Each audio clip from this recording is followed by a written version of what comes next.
Last time on Eidolon POP. That's weird.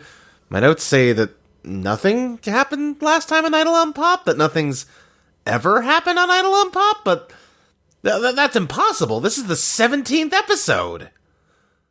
That's right, baby, it's flashback time!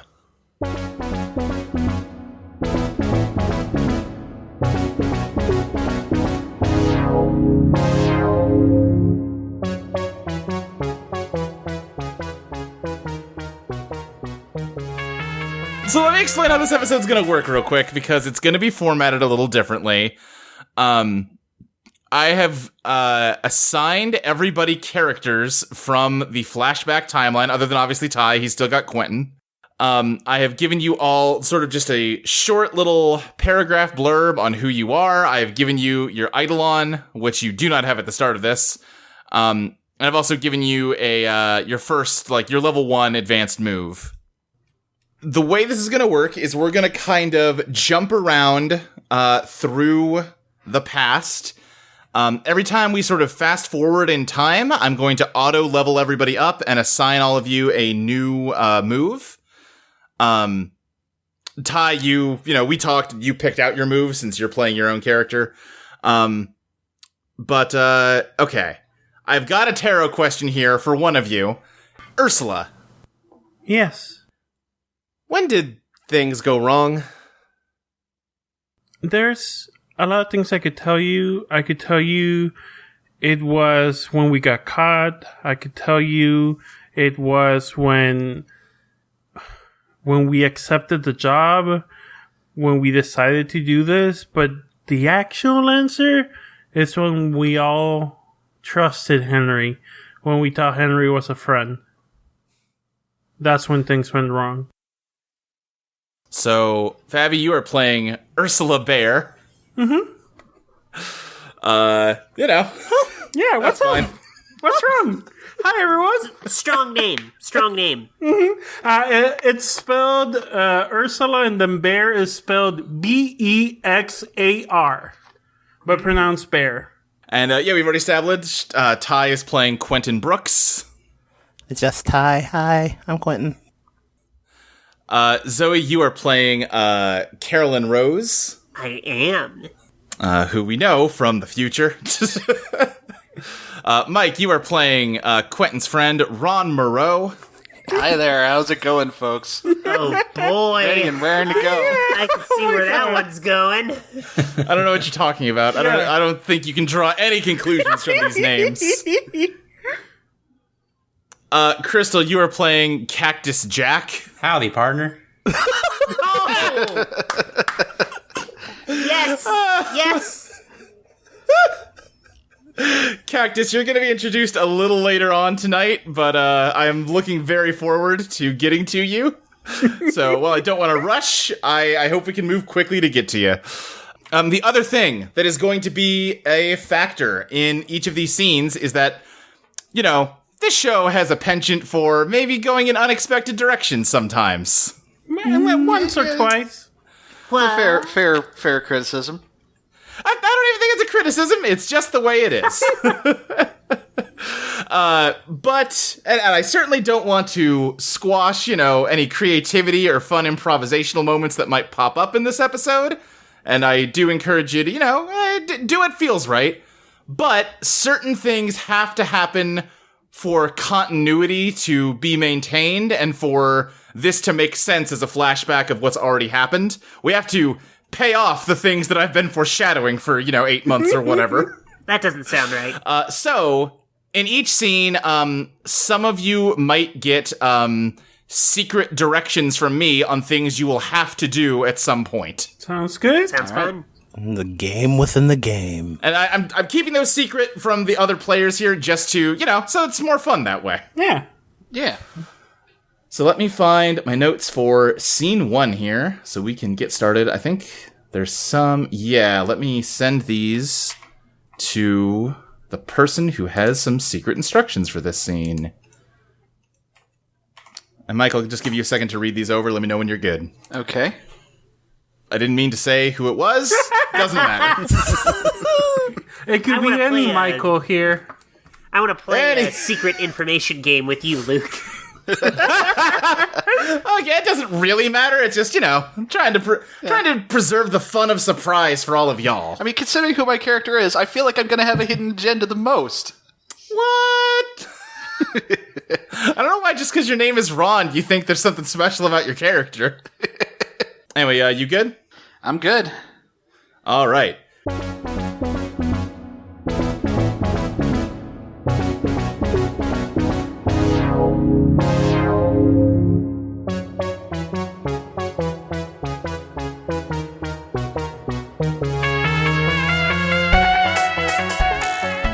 It is currently April of 2004, about halfway into the spring semester at the Joseph University of North Gibsonburg. Ron, Caroline, Ursa, and Quentin, you're all in the same college algebra lecture this semester and have been assigned to be a part of the same study group. You're all humanities kids, so math isn't really a strong suit for most of you. You might have mixed feelings about having to spend time out of class with each other, but you can't deny that it's been helping your math grade. The fifth member of your study group, Henry, has been acting kinda weird for the past 2 weeks or so. Until then, he was super friendly and nice. He's really likable and honestly did a lot of the work in breaking the ice for the study group. But last week, he suddenly became a lot more withdrawn. He's been skipping class a lot and blew off more than one study group meeting. He seems distracted or something. He just deflects when you ask him about it. It's weird. But then suddenly this morning, he sent all of you a text to come meet him outside his dorm. He said it was really important. And I think you are all approaching him. It is, morning, probably late morning, 10, 11 o'clock, and he is hanging out at a picnic table outside of his dorm building. Hey, Henry, what's wrong, man? Hey. What's wrong? Oh, hey guys, hey, I'm so glad you made it. How's it going? Hey, how you doing, Quentin? Hi, Henry. Yeah, hey, what's the deal? What was so urgent? Quentin, I think he does like a fist bump with you. Bumps it very proudly. Yeah, hey. Well, first of all, I just really wanted to apologize because I've had a lot on my plate, and I feel like I've been maybe kind of weird, kind of trying to juggle a lot of stuff, and I don't know, just hope there's been nothing weird there. Yeah, it's a lot. School can be a lot. Like, if you need, to maybe, take a break, I'm sure we can handle the stuff, right, gang? Yeah. I am not volunteering for this, but okay. Caroline, why do you want it to be so difficult? Okay, fine, whatever, fine. Okay. Well, don't be mean to Caroline. Anyway, I think it's all straightened out now, and I think things are going to be pretty good going forward.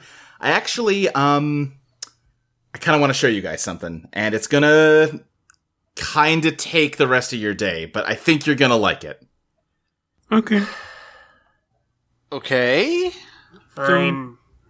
Caroline, I promise. I know, but this is going to be cool. I have 2 essays to write, but fine, whatever. I was just gonna All right. play drums in my room. Okay. You should probably do that in don't they have a music room for that or something? That doesn't matter. Anyway. They're electric drum. I wear hats anyway. Okay. He leans down and reaches into a bag he's got and pulls out what looks like an old-fashioned, 19th century telephone. Huh. And he sets it on the table and just picks up the receiver and says, "Yeah, hello, we're gonna need a limo for 5. Limo. Caroline tries to catch anyone's eyes and is trying to shoot a oh no, he's lost it. He's gone. Yeah, this phone is clearly not connected to anything. He hangs it up and waggles his eyebrows at all of you. Ursula looks at Caroline, and I think Caroline knows that Ursula maybe thinks Henry is cute, but also this is weird, so her eyes keep going between Caroline and Henry. And also, Ursula is trans and it's 2004. She's not super comfortable about getting close to people right now, so she's just looking. Caroline is trying to as lightly shake her head side no. No. I didn't mention it, but Caroline, you are a musicology major and Ursula is studying music production, so you two probably have more than just this class together. Yeah. I think Ron looks at at Quentin and I get kind of like shrugs his arms. It's like, do you know what's going on here? Do you? Because I don't. Yeah, no, I don't know either. Quentin goes up and puts his hand on Henry's shoulder. You okay, man? You okay? Yeah. Listen, I know. Just give it a second, okay? How long has the phone been talking to you? No, it's not. Listen, just wait for it. Almost on cue, the sky starts to darken, and the dorm building next to you starts to almost turn into jello, and then from jello into water, and just splash down and splash all of you. Ron is screaming. Oh, He's what? just What screaming. What the fuck? What? As the water kind of recedes, there is just a limo standing where the building was, and a dapper, pale man steps out of the driver's seat and runs over to open up the back door. Limo for 5 as ordered. Who the fuck is this? Do I do shrooms? I can. Guys, listen, I told you it'd be a little weird. Just trust me on this. This is awesome. This is Come not on. a little weird. Caroline, I'm begging you. Just trust me on this. This is a lot weird. Fine. Caroline, how many papers did you say you had to write? I have 5 I have to do. I will write 2 of them for you if you just come That's- in the limo with me. I've seen your grades. That's not as much of an incentive as you think it is. All right, fine, 3. I don't... Okay, fine. Okay, whatever. I get in the limo. I follow Caroline. Ron just looks at Quentin again do we... Are we gonna... We have to support him. I don't know what this is, but come on. support him? But... fine. Wow, this is crazy, Henry. Ron gets in the limo. Yeah, okay, I don't know what... All right. It almost sounds like you're saying that as if you're indulging something I'm making up, but you see the limo, right, Quentin? Yeah, no, it's crazy. How do you... We'll talk about it wherever we're going. Quentin excitedly gets in the limo. What is this, Henry? I think as everybody gets in and is asking him questions, Henry does a complicated, handshake with the driver that he seems to know way more than the driver does, but the driver's indulging him. And he gets in and just says, "Listen, I kind of had a job interview last week, and it went really well. And there's kind of a big, I guess, company party, and I was allowed to invite some guests. You're gonna like this, I promise. I can't say that much in advance, but I wouldn't have asked you here if I didn't think you would enjoy what's about to happen. And hey, look! Free alcohol!" He gestures to the table full of bottles. Ooh, we can just take these? Ursula just grabs some and starts downing some.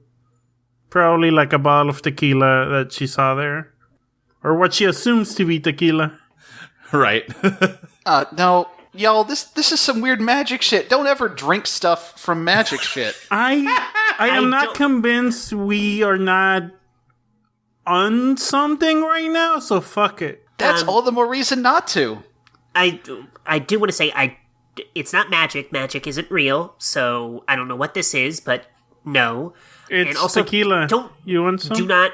No, I really don't drink the things from the Why? We don't know who that guy is. We don't know what that guy is. Oh, that's just Stapleton. He's the limo driver. He's fine. Don't worry about it. Okay, that does nothing to help me. Henry just looks extraordinarily pleased with himself. He's got his arms spread out over the, headrest of the seat. I think his arms kind of it's not around you, Caroline, but it's kind of draped behind you. This guy is... Henry's so cool. He has all these connections I don't even know about. Caroline, scoots over to the side slightly. Yeah. Just kind of getting away from him. Yeah, he doesn't he doesn't really react to that. He looks like he's just drinking in this moment. He's having a blast. Oh, I can tell. Yeah. Caroline, I think Ursula is next to you, and you see her. She's on the other side of you, and you see her looking at the empty space you left and like moving forward a little bit, but then not, but moving forward a little bit. And then she looks at you and says, Carly, what do you think? I mean, honestly, I have no fucking idea. I know I don't like this. Yeah, you're right. Look, you just stick with me, okay, and stop drinking the tequila. I'll put the tequila away. That's fine. Thank you. That's just... I think Henry grabs like a glass of like what looks like fancy scotch, and he takes a sip of it, and you can tell from the look on his face he is not enjoying it, but he is making himself drink it anyway. He's that kind of person, okay? Yeah. Hank, buddy, you don't have to put on a show for us. I don't know what you're talking about. This is great. Man, I'm having a great time. what are you getting us into? You'll see. After some time, the limo comes to a stop, and you can see outside the windows. It is pulled up between, on your left is a massive, like, brass fountain, like bigger than most buildings are in Gibsonburg, and to your right is a gargantuan mansion that puts that fountain completely to shame. Where are we? And as the car stops, Stapleton jumps out of the driver's seat and opens up the door. He's like, "All right, guys, we're here. Let's go." Where is here? This is the estate. Of whom? This is gonna be so much quicker if you just come with me instead of making me explain it out here in the parking lot. There's good food inside, there's good drinks inside, and you're gonna get all the answers you want, I promise. Maybe we should just go in, Carly. Fine. Okay. I'm gonna be honest with you, I'm not a fan of getting laughter instead of an answer to a question. Please don't make it a habit. Likewise. Since when are you all so against free food? Henry is hooking us up. Okay. Guys, have I ever steered you wrong on anything before? Has he? No, Henry's cool. Do we need to or is this do we need to have a fake identity or something, or Ooh, fake names? No, it's nothing like that. Just I always be like yourself, it's fine. I always like the name Ursa. Okay, I mean, do you want us to start calling you Ursa for short? No. I mean, I picked Ursula for a reason. Ursula. And then Ron puts his arm around her. If you just drop one syllable and leave the rest of your name intact, it's not a very good disguise. I mean... You guys don't need disguises! Oh my god, you're making this too complicated, I swear. Oh, I'm sorry. Are we getting hung up on the other dimensional, I'm assuming, I don't fucking know, mansion that you brought us to? I'm sorry. We did watch our college melt. You are, because what you're missing is that the other dimensional mansion is badass, and again, cannot overstate just how good the food is gonna be, okay? Fine. We should go in. Yeah, let's all go into the cursed mansion. I'm sure it is. It's alright. Being a real killjoy, Carolyn. He heads up the steps, and the doors seem at first to open on their own as he gets close, but as you your eyes adjust to the slightly darker interior, you see that there are servants holding the doors open. There are just rows and rows of butlers and maids who all bow to you as you come in, and they with their bodies form a hallway going straight back and to the left towards a huge banquet hall. Well, this is some weird white people shit. Yeah. I can't tell if all the butlers in a row feels like a musical or a horror movie. Boat? If people start singing, I'm leaving. I am 99% sure there's no one's gonna sing. I mean... maybe someone's gonna get some karaoke going or something, I don't know for sure, but that's the only situation where that might happen. Okay, let's get to the food. Let's get the food. This room is kind of dominated by one huge table, just full of different dishes. All of the seats are occupied by older, look like middle-aged and up men and women in fancy business attire, other than one chair near the door. And Henry says, "Okay, all right, that's my seat over there. you guys, for now, there's some chairs right by the door there. If you just take a seat there, I think they're going to give some speeches or something, and, then I think it's going to be a little less formal. We can get you guys some food, all right? Okay. Sweet, man. Sweet. Have fun. She gives him like a little thumbs up. Yeah! He gives you 2 thumbs up back and a big smile. Ursula blushes a little bit. And, he turns your back to you and sits down at the table and starts, chattering towards the person who is seated next to him, who looks like they are politely enduring him at best. You have 4 kind of leather fancy, dining room chairs up against the wall behind Henry, and there's like a maid just standing silently next to them with like a platter tucked under her arms.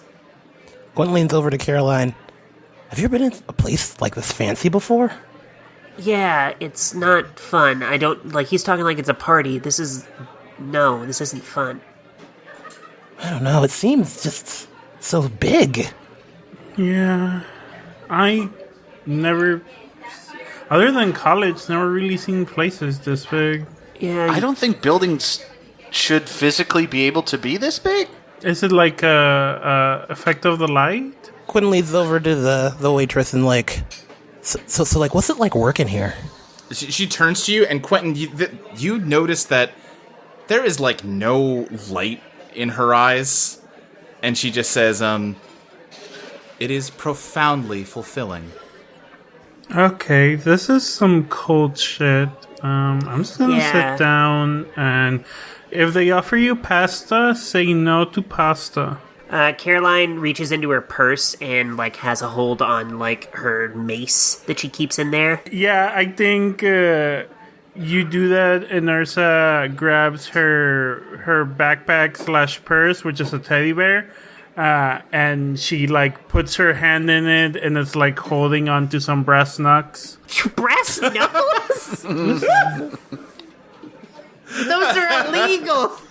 No one needs to know. Don't snitch.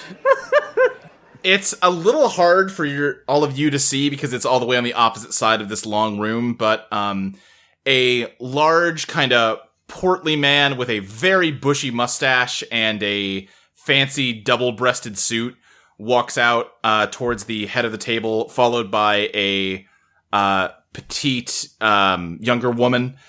And he kind of shouts out loud enough to kind of echo in the hallway, and all of the chatter and the clatter of silverware comes to a stop as he says, I haven't practiced this voice this much, so let's see how good I can do. Ladies and gentlemen, if you may indulge me one final time, I would be most deeply honored. This is quite a special occasion indeed. Young master, he says, gesturing to Henry, I promise I will not suck up too much of the oxygen here on this, your inauguration day, but there are other affairs which must be addressed first. I, Barakiel Zeta, have worked as this estate's head butler since the dawn of man. I have seen thousands upon thousands of masters come and go, and these grounds have grown strong like an oak tree under my supervision. You should have seen what this place looked like 40,000 years ago. Wasn't much more than a couple of stone slabs leaned against each other with some incense. Did you say 40,000? But I digress. Masters of the estate, when I consider my millennia of service, I can do naught but swell with pride. I have been so happy to watch as you and your forebears have grown into upright and august delegates of humanity, proprietors of reality. However, all things must, in due time, come to their proper conclusion. I've grown weary in my years, my masters. The time has come for me to move on from this mode of being, to sublimate myself back into the psychic rivers of the undertow. This news, of course, does not come as a surprise to most of you, as I've made my intentions clear for some time now. Now, young Henry, I can see that you are perhaps confused in this moment, but do not worry one hair on your head. My daughter Joanna is stepping up to take my place as head butler of the estate, effective immediately. And everyone else in the room politely applauds for a moment. Your inauguration will be her first act in her new role. Daughter, I do believe I have blathered on long enough now. This is a day to celebrate the young and the new, not to venerate the old and the stuffy. And he kind of puts his hand to his face and gives like a mock whisper towards the table. And he goes, "Don't worry, folks. We get all the other days." And his dumb little joke gets a polite laugh. And everyone applauds as he kind of steps aside. And Joanna, the woman next to him, steps into the middle of the room and says, "Thank you so much, Father. You've been such a wonderful caretaker both of this mansion and of me personally. You will always be remembered for all the work you've done on behalf of the human race. Now, folks, I don't want to take up too much more of your time, but I do want to assure you that you remain, as ever, in good hands. Servants, I've been working right alongside you for the entirety of your tenure here, and just because I'm your boss now, don't mean we can't still be friends. We all have a common purpose. We all want to make the world a better place, right? And speaking of which, we have here an esteemed guest who has been selected to help us in that eternal mission. Henry Vladimir Dracula. Please stand and raise your right hand." And Henry does just that. "Do you accept membership into the Board of Masters of the Estate, where you will decide the shape of reality as you know it? Do you accept the responsibility of using your hand-chosen skills and strengths to create a better world?" Yeah, I do. Fantastic. Welcome to the estate, Master Dracula. And the entire table bursts into applause. And Joanna has to kind of hold up a hand to get everything to die down. Woo, yeah! Woo! You're killing it! Gwen, what the fuck are you doing? Master Dracula, as a master of the estate, you are entitled to a personal entourage of servants, hand-selected by you. And I understand you've brought your chosen servants here with you today? Oh, no. Servants? I have, Joanna. Think it's us? They're right here. And yeah, he gestures a hand back towards all of you. Now hold up. My head is in my hands. I'm just, oh, This no. is some cool shit. We did not hear word one about servitude. He kind of looks back at you and he's just kind of like, listen, just go with it. He's kind of like making a hand gesture. I mean, it's servitude, but like he's our boss. It's like Henry's our boss, you know? Like, your friend's your boss. That's fun, right? Henry, we don't know what's going on here. You didn't tell us anything. You just told us to get into a limo and then the world melted.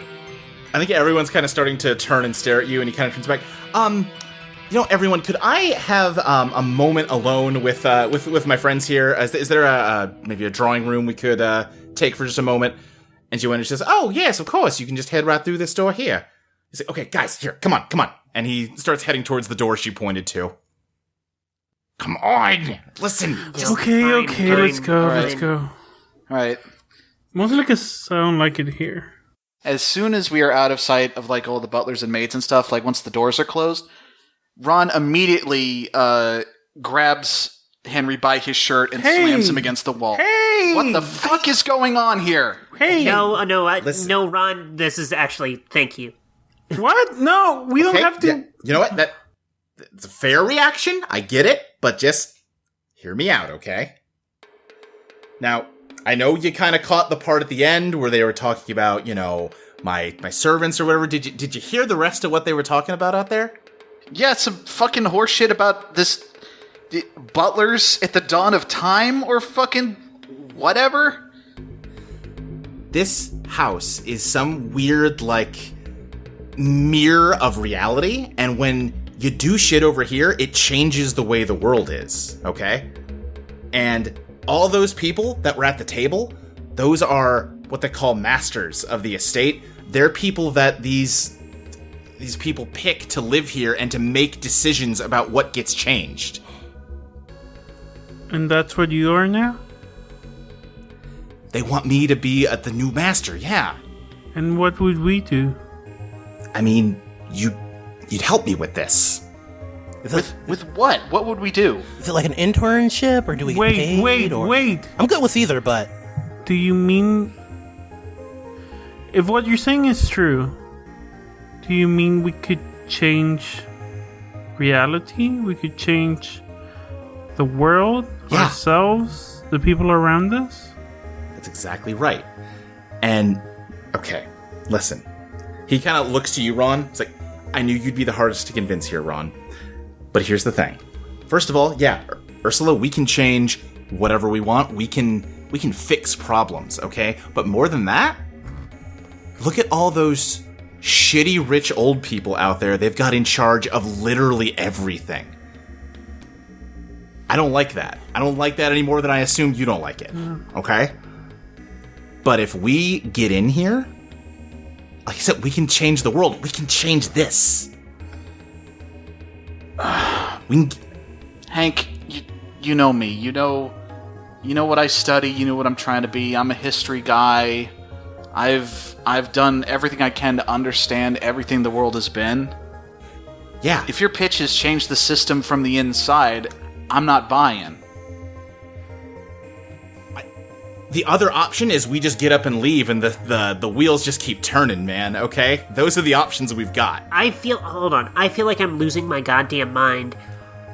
You're talking about changing the world. You're talking about they control, yeah. What are you talking about? We saw the weird shit with the limo. Fine. That was weird. I do not... They were just old rich people. That guy said 40,000 years? What the fuck is he talking about? This is some magic cold shit. Some HP Lovecraft Magic isn't real, shit. Ursula. Oh my god. We did see the dorm melt. Yeah, this Okay, seems pretty, yeah, this but seems pretty that... magic, Caroline. I'm sure there's an explanation for it, okay? Henry? This... What, you gonna do a fucking magic trick for us? No. Okay, yeah. All right, Carolyn. What color are the doors in your dorm room? Blue. He pulls out his like flip phone, which is very fancy for 2004. It's a razor. You know, he pulls out like a BlackBerry. Oh shit, that's fancy. Yeah, well, until last week they were red, and he shows you a photo that looks like it's from your a hall of your dorm room, but all the doors are red. You've changed stuff already. That's a really strange choice. Wait. I didn't want to make it a major thing to demonstrate this. I didn't want to fuck something up. I can change a color without it really affecting anything. Okay, fine. Are there rules? Yeah. Well, here's the thing. As a master, I've got to like submit all my ideas. They've got some kind of system to approve it. And for really big stuff, all of the masters have to take a vote. But I think that if we can get in here and if we work together, all 5 of us, maybe we can, not follow those rules. I'm in. You clever dog. He goes to try and do the handshake that he saw him do with Stapleton. Yeah. Yeah, I think he's done it with you many times. So how exactly specifically does this work, Hank? Well, I don't have a ton of like the intricate details yet, but it's basically there's just lots of rooms in this place, and like each of the rooms represents like a moment in time, and if you do something in there, they call it like cleaning a room. That's why the whole like maid butler thing, I guess. It like rewrites that moment in time. Sure, why not? Yeah. Fuck it. Yeah. Listen, if you're gonna see more and more proof that things are the way I'm saying they are, the longer you stay here, but you're free to go if you want, okay? No. Everything about this, like, first of all, this doesn't seem true. Second of all, this seems completely bonkers. And third of all, even if it is accurate, it doesn't seem right. Which part of it doesn't seem right? Rewriting reality. That feels like it shouldn't be anyone's decision to make. Ron, are you telling me there's nothing in your life you wouldn't change? How your family treats you, how your friends treat you, how the world treats you? There's no injustice you wouldn't fix. You would let things be as they are? Yeah, Ron. What if you only had one chance, one opportunity to change everything? To capture it. Quick question. Is 8 Mile exist in 2004? I don't remember. Nope. Yes. Yeah, came out 2002. Yeah. Wait, it did? Yes. Yeah. Okay, yeah, I did that on purpose. So we just established that Quentin is like a big 8 Mile head. Yeah, I mean, M&M was still big in 2004. Just let it slip. Ron, even if you think that it's unethical to mess with this place, that's kind of my point. They're just doing it. No one's gonna stop them. We might be able to stop them.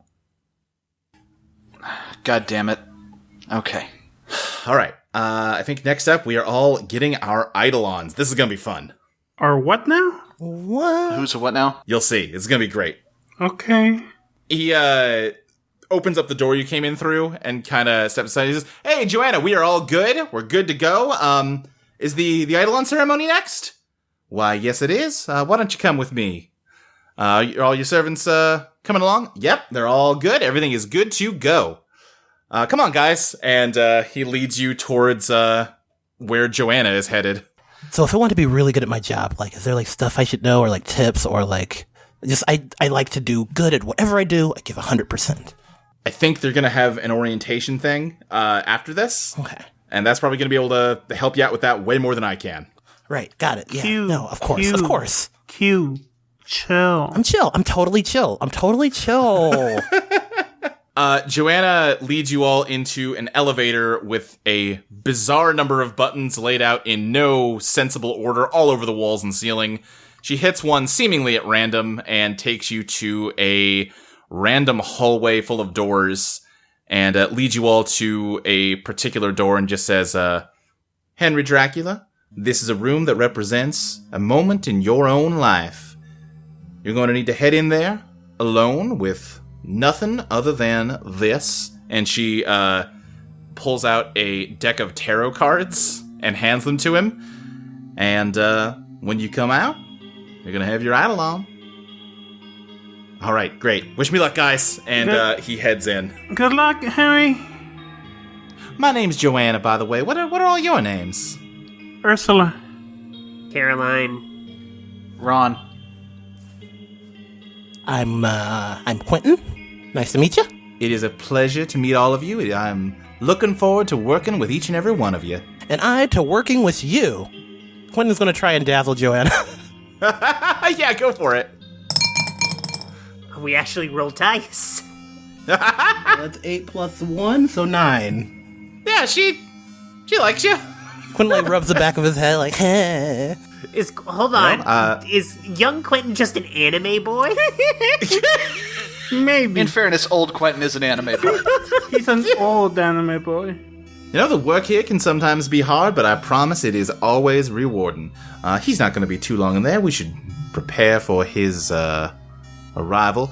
She snaps her fingers, and 2 servants appear seemingly out of nowhere with a small table, and they set up 4 wine glasses on it, and then just kind of vanish back down the hall. What? Okay, then. After a few moments of awkward silence, the door opens, and Henry comes out. He seems winded. His hair's kind of tousled, and he goes... And then he holds up the World Tarot card. Ooh. Fantastic. Wonderful. Well, if you are ready, if you have, you can feel your Eidolon in you, why don't you go ahead and share that with your servants here? And she gives him a small knife. He goes, okay, yeah. What's the knife for? He cuts his hand. Jesus. And you immediately notice something is weird because his blood is not red, it is glowing orange. Oh. Huh. And he kind of squeezes his hand to make the wound, bleed and drips some of his weird orange blood into each of the wine glasses. So they told you that this was how it was going to be and you agreed to it. And you just didn't tell us about this part. Okay, okay. Yeah, because I know that if I explain it in advance, you'd just say no. It's weird. I get that it's weird, guys. You were right. Yeah, but, okay. You got a couple drops of my blood, and I get that's weird. I'm telling you, if you drink it, you're gonna get superpowers, okay? Ursula slowly reaches forward to grab one of the glasses. Superpowers, huh? This is a little crazy, Henry. Like, I get it, okay? But I know I'm asking you to trust me a lot today, but it's gonna work out, I promise. Okay. And Joanna is offering him a bandage to wrap his hand up. I don't know, man. There's magic shit going on and you're telling us to drink your blood. I'm worried I'm about to become your fucking thrall or something. You're not gonna become my thrall, alright? You're gonna become my employee. You can quit at any time, right, Joanna? Absolutely, you're free to quit at any time. we can quit at any time, gang. Like, is this going to affect us being able to come to that conclusion in our own heads? Not at all. You can make the decision to leave at any moment. Fuck it. I'm tired of not making up my mind on things. She chugs the glass. I think you feel a weird surge of something going through you. Ursula, do you want to describe your Eidolon pink bullets? Yeah. As it emerges? My Eidolon, it looks kind of like me, but she's a bear girl. And she has this, like, pink aura around her that is changing and moving around her and suddenly transforming into a knife and a sword and a gun and a shield. And it goes all around her, and then she gives a couple of steps forward and transforms into a teddy bear, and then a couple more steps and goes back to being this regular-sized bear girl. Huh. Interesting. I told you. Henry. Oh, jeez. Quentin, like, is there any more left in the cup? Yeah, Henry grabs a glass off the table and hands it to you. That sure is something. To work in for your best friend. Cheers. Cheers. Here goes to toast, everyone. Ursula toasts you with her empty glass. Ron just looks at Quentin and then at Carolyn and is just like, I don't fucking know what to do here. I just shrug and, like, I don't really think we have too many other options, so fuck it. And go grab my glass. Fuck it, bottoms up. I cheers with Ron, specifically. Yeah, Caroline, we've seen your Eidolon in the future. It is just sort of this feminine figure covered in roses that kind of bursts out of you. And Quentin, we of course see the Love Below speaker box is more like virile alter ego. It's full of energy. It's strong. Mm-hmm. It's great. It's a big spider. It's all wiggling and waggling. It's like, ew, I don't want to hear its wiggling. Ron, you dropped your glass in surprise and look down and see that you instead of holding your glass are now holding a revolver. Huh. You got a gun. And engraved along the barrel it says "Feel Good Inc." Hell yeah. Wait, so my superpower has a gun? I think the barrel, the cylinder opens up and you see that it's empty, and you suddenly feel less incredulous about everything, and then see that there's one bullet in the chamber suddenly, and you intuitively understand that Feel Good Ink can turn emotions into bullets. Oh. Huh. Okay. That seems... That seems like it might be hard to get more bullets in a pinch, but okay. You just have to feel more emotions. How hard can that be?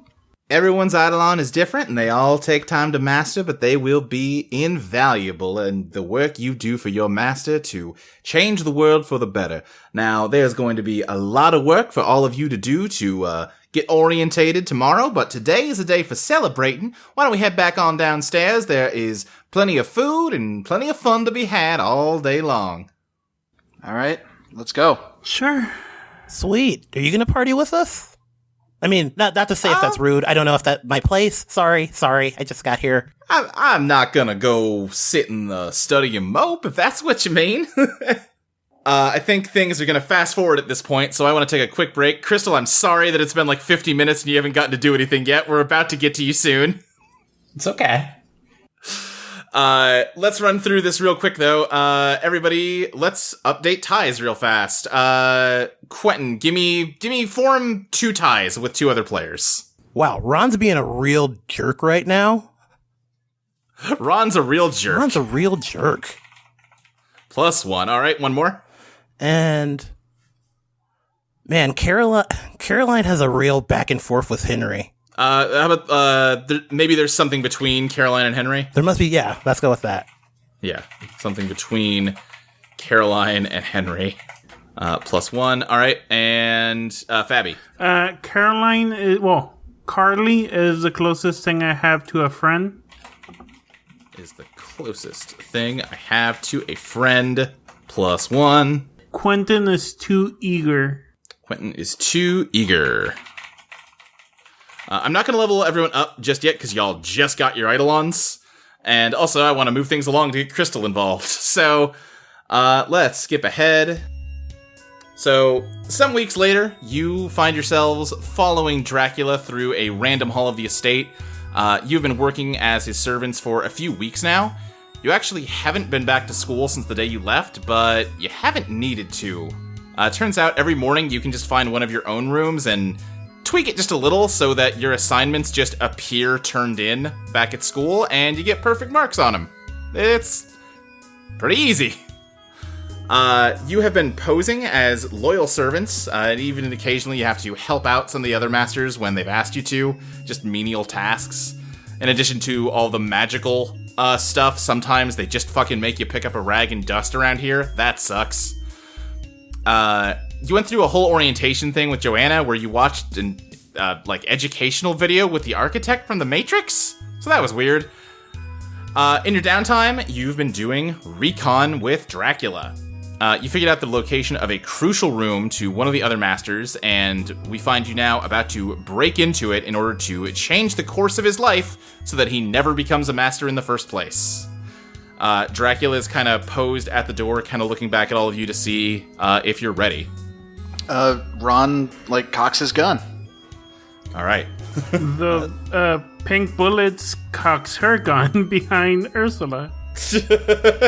Speaker box is hopping on his legs like shadow boxing. Yeah, I think it's the middle of the night right now. Dracula just kind of moves to open the door, but it seems like the knob is stuck, and he just goes, "Shit, the door's locked." Fuck. I guess it makes sense that they have some kind of security for masters. Let me try. You want to give it a shot? Yeah, by all means. Yeah. He steps aside to let you try it. Can I roll pick locks, hack consoles? You sure can. Cool. I think it's a combination of her messing around with it and also pink bullets making tools. That is 6 on the dice plus 2, 8. 8. All right, so choose your stuff. Your tinkering doesn't set off any alarms. I get to pick 2 or no? Yeah. And you don't lose your tools. Let's break this lock or device. Yeah, I think you just kind of, you feel something snap and the door just slides open. Cactus Jack, how you doing? You have made a little Tom and Jerry-esque apartment out of the grandfather clock in here. Oh, okay. You have a little mouse scale bed inside the clock. Yeah, I'm just snoring on my bed, and you're suddenly woken up from your slumber by what sounds like a door being broken. What?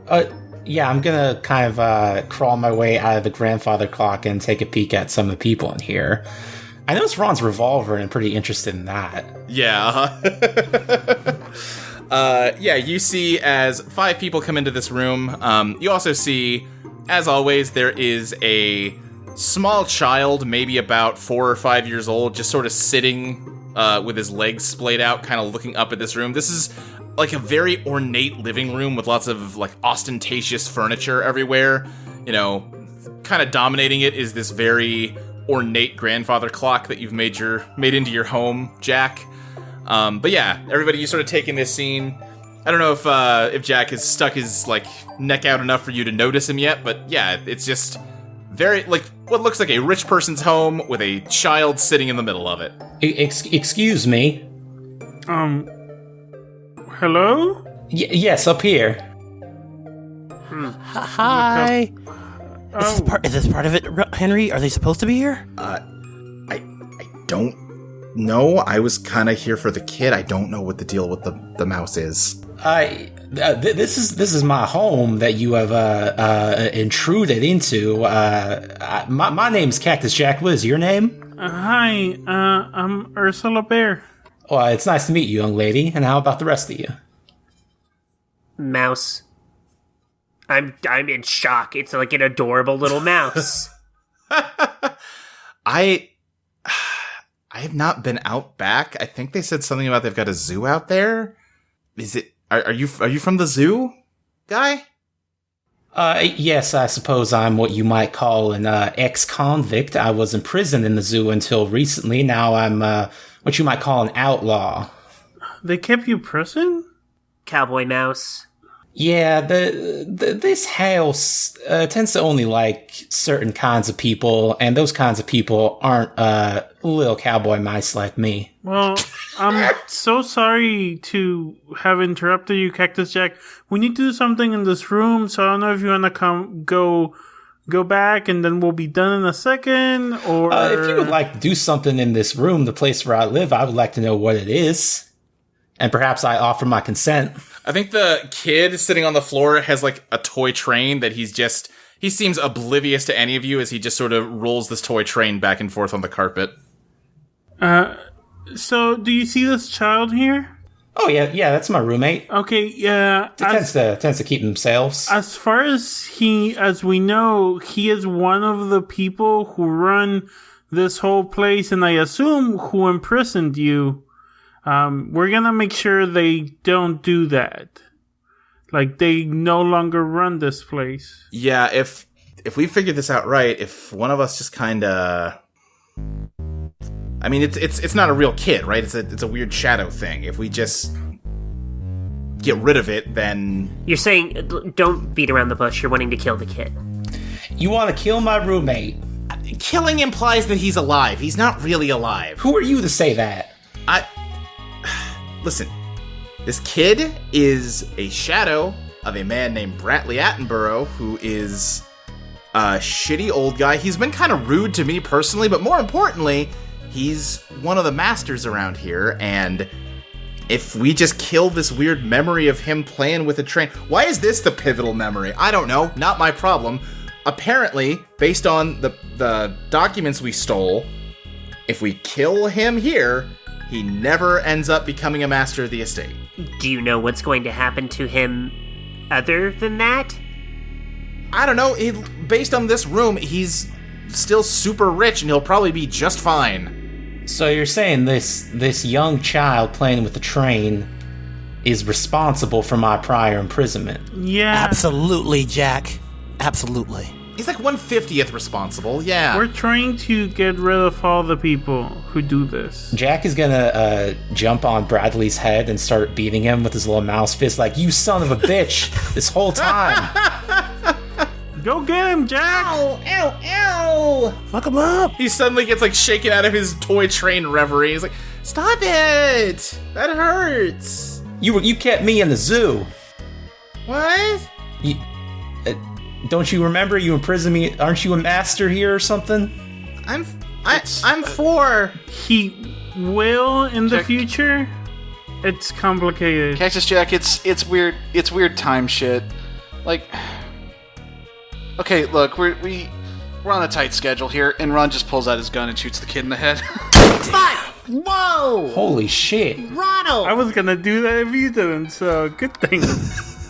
No blood comes out. Instead, a weird, oily substance shoots out of his head wound, and he almost seems to deflate like a balloon from the bullet wound into a puddle of goo.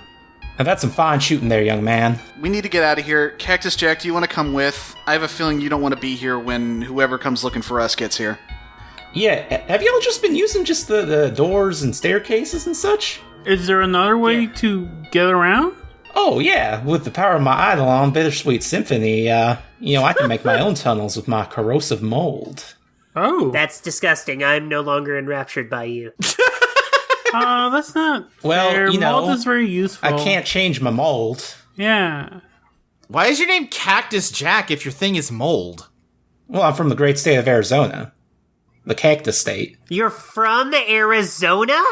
Well, yeah, Arizona in the undertow. Underzona. Well, that's a fun piece of canon. Look, we have so many questions, but we don't have Anyway, time. we have to go. Yeah. Yeah, we should get the hell out of here before someone comes by. Yeah, I'm start burning some tunnel through the wall. Oh, ugh. All right, yeah, that works, I guess.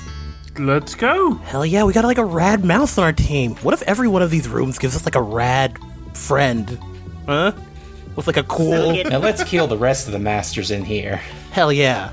Oh, Hank, you hear that? He wants to kill all of the masters. Okay, so do we. What's your problem? All of them. Yep. Every single one of them. Caroline, yeah, We've been over this so many times at this point. I only agreed to take this position so that I could get rid of the other ones. You still have the title, dude. Yeah, because that's the only way they're gonna let me move around with impunity, okay? Cool, have fun explaining that one to the murder mouse. Alright, let's go! Alright. He follows you into the hole. And that scene ends. Cactus Jack, give me 2 ties. I would say Ron is a real sharp shooter, and I want his gun by my side. Ron is a real sharp shooter, and I want his gun by my side. +1 and one more? And the girl Ursula really needs to be more confident. Okay, Ursula. And I skipped, for some reason, Caroline and Ron, so we need to come back to them. Be more confident. +1. Yeah, Ron, give me 2 ties. I have absolutely had it with Hank's shit. Absolutely had it with Hank's shit. +1 and another one. Carolyn is the person I trust most here. Carolyn is the person I trust most. +1. Carolyn. Okay, hold on, can we clarify? Is it Carolyn or Caroline? We've been kind of going back and forth. The song is Caroline, so Okay. that's probably what it should be. Okay. Caroline forms a tie with Hank, which is Hank is making this up as he goes. It's up as he goes. +1. And gonna form a tie with Quentin. And it is Quentin desperately wants to be liked. Be liked. +1. All right, we're moving ahead. There's going to be no specific instructions for this scene. More weeks have gone by. You have very gradually been picking off masters. It's slow work because you have to really thoroughly cover your tracks. If any of the remaining masters realized that their numbers were shrinking, you'd all be in deep shit, even Dracula, even Hank. You have to alter reality so that none of the masters even remember that there used to be more of them around, and that's turning out to be really tricky and taking a lot of time because there's security measures in place to stop you from doing exactly this type of subterfuge. So progress is slow, and after you've gotten a few, I guess, the low-hanging fruit, it's getting slower because the fewer people there are left, the more they, know each other, and the harder it is to erase them from each other's memories. So you're kind of starting to hit a bit of a roadblock in your whole plan here, and given your sort of frustration with it, I think that's putting some tension on the whole team. One day, Dracula calls all of you up to his penthouse. It's a lot fancier than the servant barracks that you've been staying in. There's a view of the ocean, which is weird, because when you walk outside, this mansion is not by an ocean. God. So you've just been chilling here the whole time? I mean, I've been sleeping here. Have you been down to where we're staying? Not really. Why? No. There's like no walls, communal restrooms. It sucks, man. I want digs like this. Okay. This is where you live, Henry? I mean, I guess, sure, yeah. Why do you live here? Well, Yeah, Henry, why do you live here? Well, he's obviously got to keep up appearances.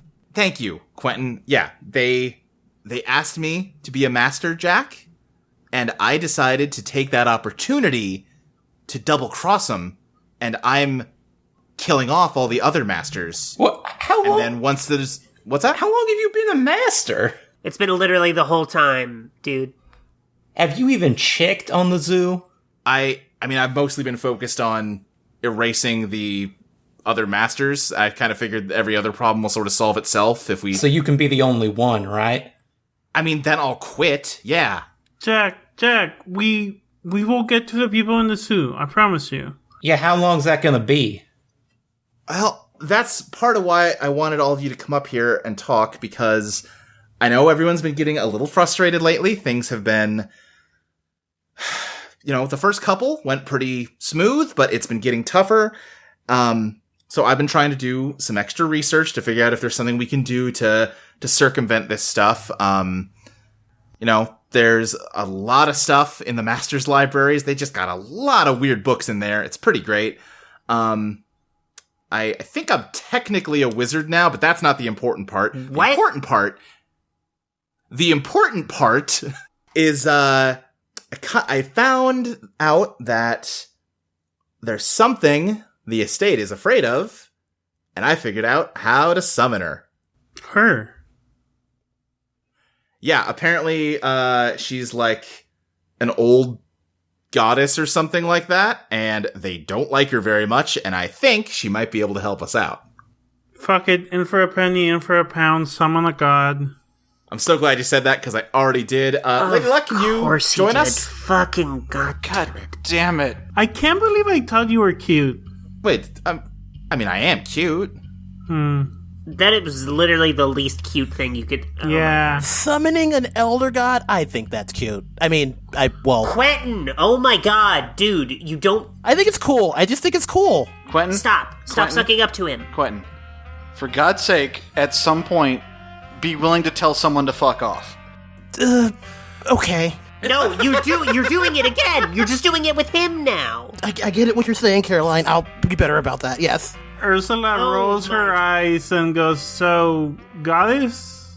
Yeah, there's a grand piano, you know, off to the side in the penthouse, and suddenly a woman with just beautiful blonde hair and like a sparkling red evening gown is laying on top of it. Oh. And just goes, "Hey there, everybody." Hi.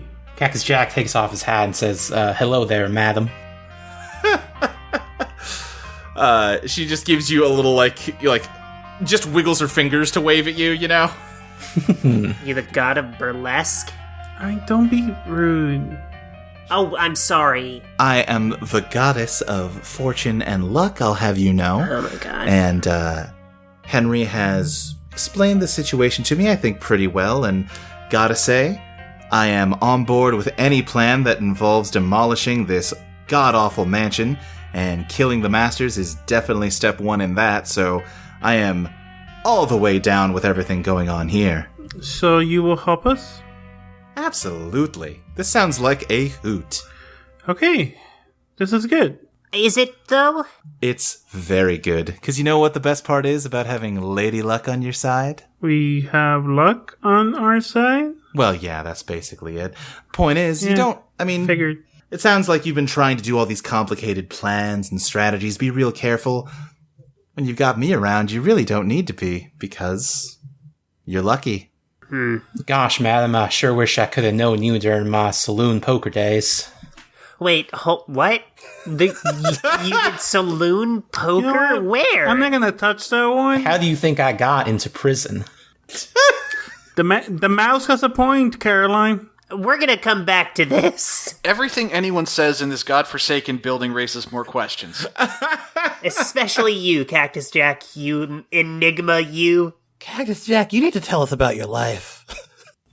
I'd be happy to answer any questions. No, you. No, I think it'll make it worse. Yeah. I'll tell you what. Why don't you have the Q&A session with the cowboy here, and give me a call when you're ready to get to work. Yeah, my Arizona pocket mouse. Lady Luck vanishes while you have your conversation with Cactus Jack. Anyway, so Oh, jeez. Do you think we were too, like, not paying attention to her? I hope she didn't think we're, like, rude. it's fine. She'll be back. I think it's probably fine. Yeah, boy, it sucks when people aren't paying attention to you, doesn't it, Quentin? I'm just gonna. Is this your bed? This is my bed now. Ursula like plops in the bed. I'm just. What are we doing? What do you mean, what are we doing, Ursa? We're No. killing the masters. We're gonna free... I know, but elder gods, killing masters. Like 3 months ago, I was just worried I'd get a job one day. Yeah, but Ursa, okay. You've been here a while now. You've seen how it works. Yeah. Do you like this place? No. Me neither. That's why we're here. We're gonna get rid of it. And Lady Luck says she's gonna help us. Honestly, it didn't really even take any convincing. She is super on board with this. That's what has me worried, frankly. Yeah, Listen, Ursa, the outlaw's life is not for everyone. If you want to drop out of this, I would completely understand. But No. you need to decide whether you're in or out all the way right now. I mean, can a girl express some doubt and concern? I'm in. We're gonna do this. Okay. All right, well, I have got another shadow child for us to kill tonight, if that sounds good to everybody. why are they always children? I hate it. Would you rather we get them when they're adults and they have weird shadow powers ready to go? They're easier to get as kids. No. Let's go get the child. That does sound like playing it smart. Hey, Quentin, Yeah. you've been quiet. What's your read on the situation? My read? Yeah, your read. Come on. Well, I think it's really cool he summoned, whatever that was. I mean, he could have told us before, he could have, made us part of that decision. But, when you're a leader, you gotta just do things. Yeah, there's a lot of things he could have told us before. Quentin, he became a wizard and didn't tell us? Like, what? Like, you're okay with this? Quentin, you have been complaining about the shitty beds we are sleeping on down there. Don't bring that up here. He is literally, he can mold reality, apparently. He could have made us a room like this at any given moment, and he didn't. He didn't even think about it. He hasn't come down to see us. This bed's really nice, y'all. It's like sleeping on a cloud. What about Cactus Jack and the zoo? We're gonna get to the zoo eventually, obviously. We all love Cactus Jack. I mean, we do all love Cactus Jack. Whenever Cactus Jack isn't in the room, we always ask where Cactus Jack is. Yeah. I'm crawled up to Ron's shoulder like, what are y'all whispering about? There's a knock on the door suddenly, and Henry's just, shit, fuck. Someone hide Cactus Jack. I burrow under Ron's shirt. He opens the door, and Joanna is there. Master Dracula, I'm here with your nightly ice cream sundae. Oh, I didn't realize you had your servants up here with you. He goes, oh, yeah, we just were having a staff meeting. You can just put the sundae on the table there. Is that vanilla bean? That looks great. Yeah, that looks really good. All right, Nightly ice cream, Hank? Ron is going to shoot Quentin, he's going to shoot Quentin a look and just mouth, vanilla bean ice cream nightly. I love ice cream so much. He'll share it eventually.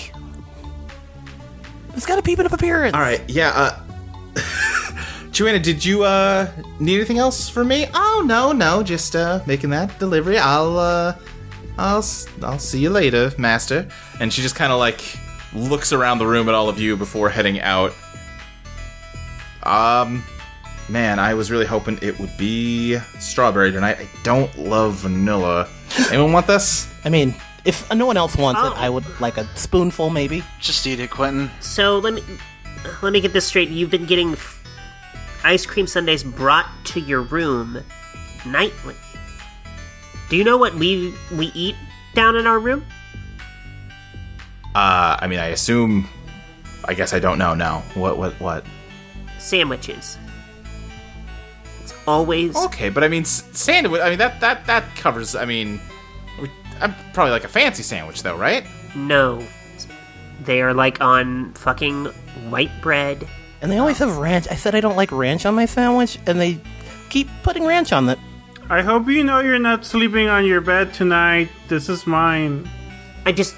Look, I'm not crazy, right? Like, Hank, you're losing, like, you haven't... When's the last time you just come and hung out with us downstairs when it wasn't related to this? Or any time when it isn't related to this? When was the last time? When am I ever going to be able to do that? If they... Listen, I don't know if you've noticed, most of the masters have more of a creepier relationship with their servants. They treat them, like servants. Mm-hmm. If I'm too publicly buddy-buddy with you guys, they might think something's up. Why don't we just melt Joanna? I think she might be immortal. I don't think that's a good idea. Right. I need to keep targeting the kids. You think she's immortal? She's like an angel or something. There are angels? What? Yeah, hold on. Angels? Yeah, I thought you guys got, like, the training manual. Have you not read it? Yeah, don't you know whose house you're in? Even old Cactus Jack knows that. Don't appreciate the condescension, Jack. We don't know these things. Someone has very pointedly not been telling us everything, because he's busy, I guess, becoming a wizard and eating ice cream? All right, hold on just a second. First of all, I didn't even eat the ice cream today, okay? So there's that. Oh, good for you. Second of all, you guys have downtime. You could be looking stuff up about this. It's not secret. Where? Again, you got like a training manual. I know you did. I definitely did not. Okay, well then ask Joanna for one. That's the first time I've seen her in weeks. All right, listen, I don't know. I am between pretending to be one of these assholes and then going out every night and helping all of you guys try to eliminate these assholes. I'm stretched a little thin, okay? I know that I've got the nice bed and yeah, sure, the ice cream's nice. Do you want me to bring you the freaking ice cream every night? I don't care. That's not the point. I want to point... You're getting hung up on all these little details and you're losing the big picture. I want to point out something you just did. You said you go out and help us eliminate the shadows. This is your plan. We are helping you. We're all helping each other. We all agreed this was a good thing to do. I'm just gonna take a nap. I don't like this. I'm going back to our room. Fuck this. Caroline. Carly, bed's comfy. It's big. We can share. I'm not laying in the bed, Ursa. Don't worry about this. I got Caroline. He goes after her. Oh my god. No, you're lost. I would love to just sit in this scene forever, but we should probably move along. Yeah. But why don't we update some ties real fast? Quentin, you want to update some ties from that? I kind of wanted to go back off of what happened here. Can we come back to me? Can we go? Yeah. Yeah, no problem. How about Ron? Well, I've absolutely had it with Hank's shit. I feel like I need a way to make that more severe, but I don't think there's a way I can phrase it more severely. Yeah, I mean, what? Hank is already in the process of betraying us. All right, yeah. Okay, I got it now. Okay. Let me type this in. Hank is already in the process of betraying us. And Mike, let's just do your second one, and then we'll come back to you, Ty. No, I think that's it. I don't think I can... do I have to add a second one? I don't think I got... No, you don't have to if you don't got anything. All right, Ty, what about you? The fact Caroline is upset by this still worries me. Or Caroline has a good head on her shoulder. If she thinks something's up, maybe something is up. Yeah, okay. If Caroline thinks something is up, then maybe something is. +1. All right, any others? Ron's is, Ron, something about him liking my insight or looking for my insight.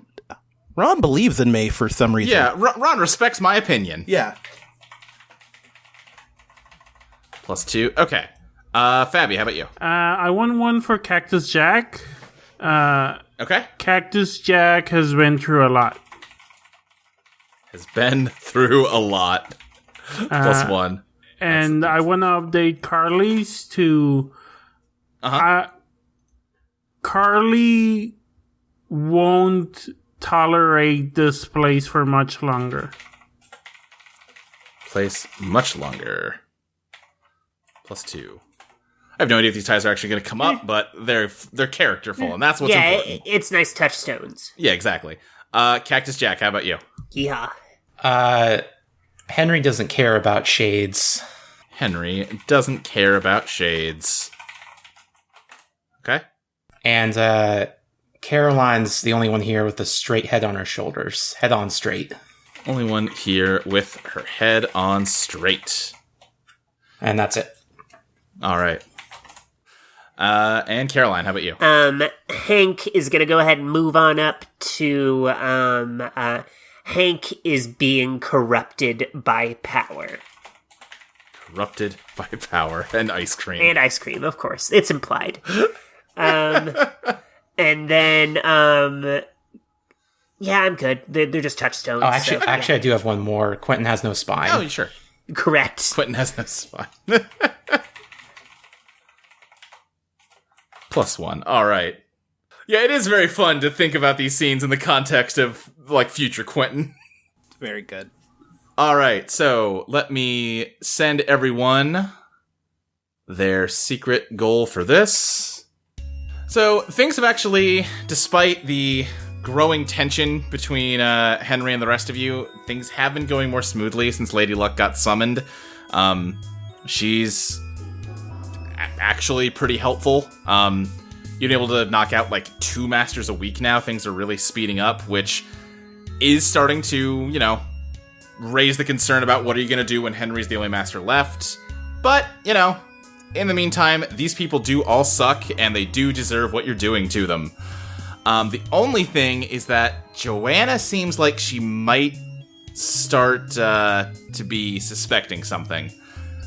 You have to report into her every morning and clock out with her every night, and you can't help but get the sense that she thinks something is up with all of you.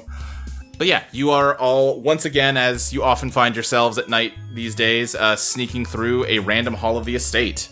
All right, who are we taking? Like, who's the target? I guess this time. This one is Alistair Alexi. Oh, this guy sucks. He's like an oil CEO. You've said literally every single one of them suck. Have any of them not sucked? Yeah, I don't think he's been wrong. They've been kids, so I don't know. You've interacted with them. Yeah. You're gonna tell me none of them were creeps to you? I mean, they were children. No, I mean the adult versions. I mean, we've been doing this for months now. Do you really still not get the connection between the shadow? I get it. I just don't like the fact that we're killing kids. Never have. We're not. Let's just get this over with. Ursa just starts walking. We have not killed a single kid. Okay. It does feel weird sometimes. Not to diss. I get it. We're doing important stuff, but yeah, no, I get it. Listen, I'll admit, I was kind of jumpy about it at the outset when we first did this. I'm kind of glad Ron took initiative on that because I didn't really know what I was going to do with the weird little shadow kid. But I mean, you see a couple of them turn to weird shadow goop. You start to get over it, or at least I did. I kind of thought you guys would have by this point. Yeah, they do start turning into weird shadow goop after a while.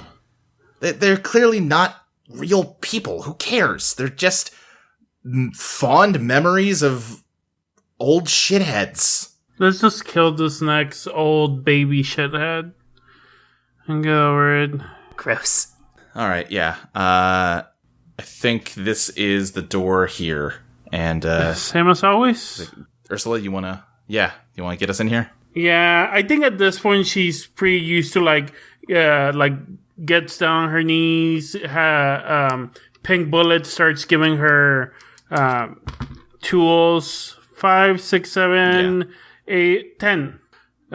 Tinkering doesn't set off alarms. We stay aside, and you don't lose your tools. You pop the door, and it opens up, and there is a man you don't recognize with large angel wings and a cowboy hat standing on the other side of the door. Y'all, I cannot be here. I need to leave.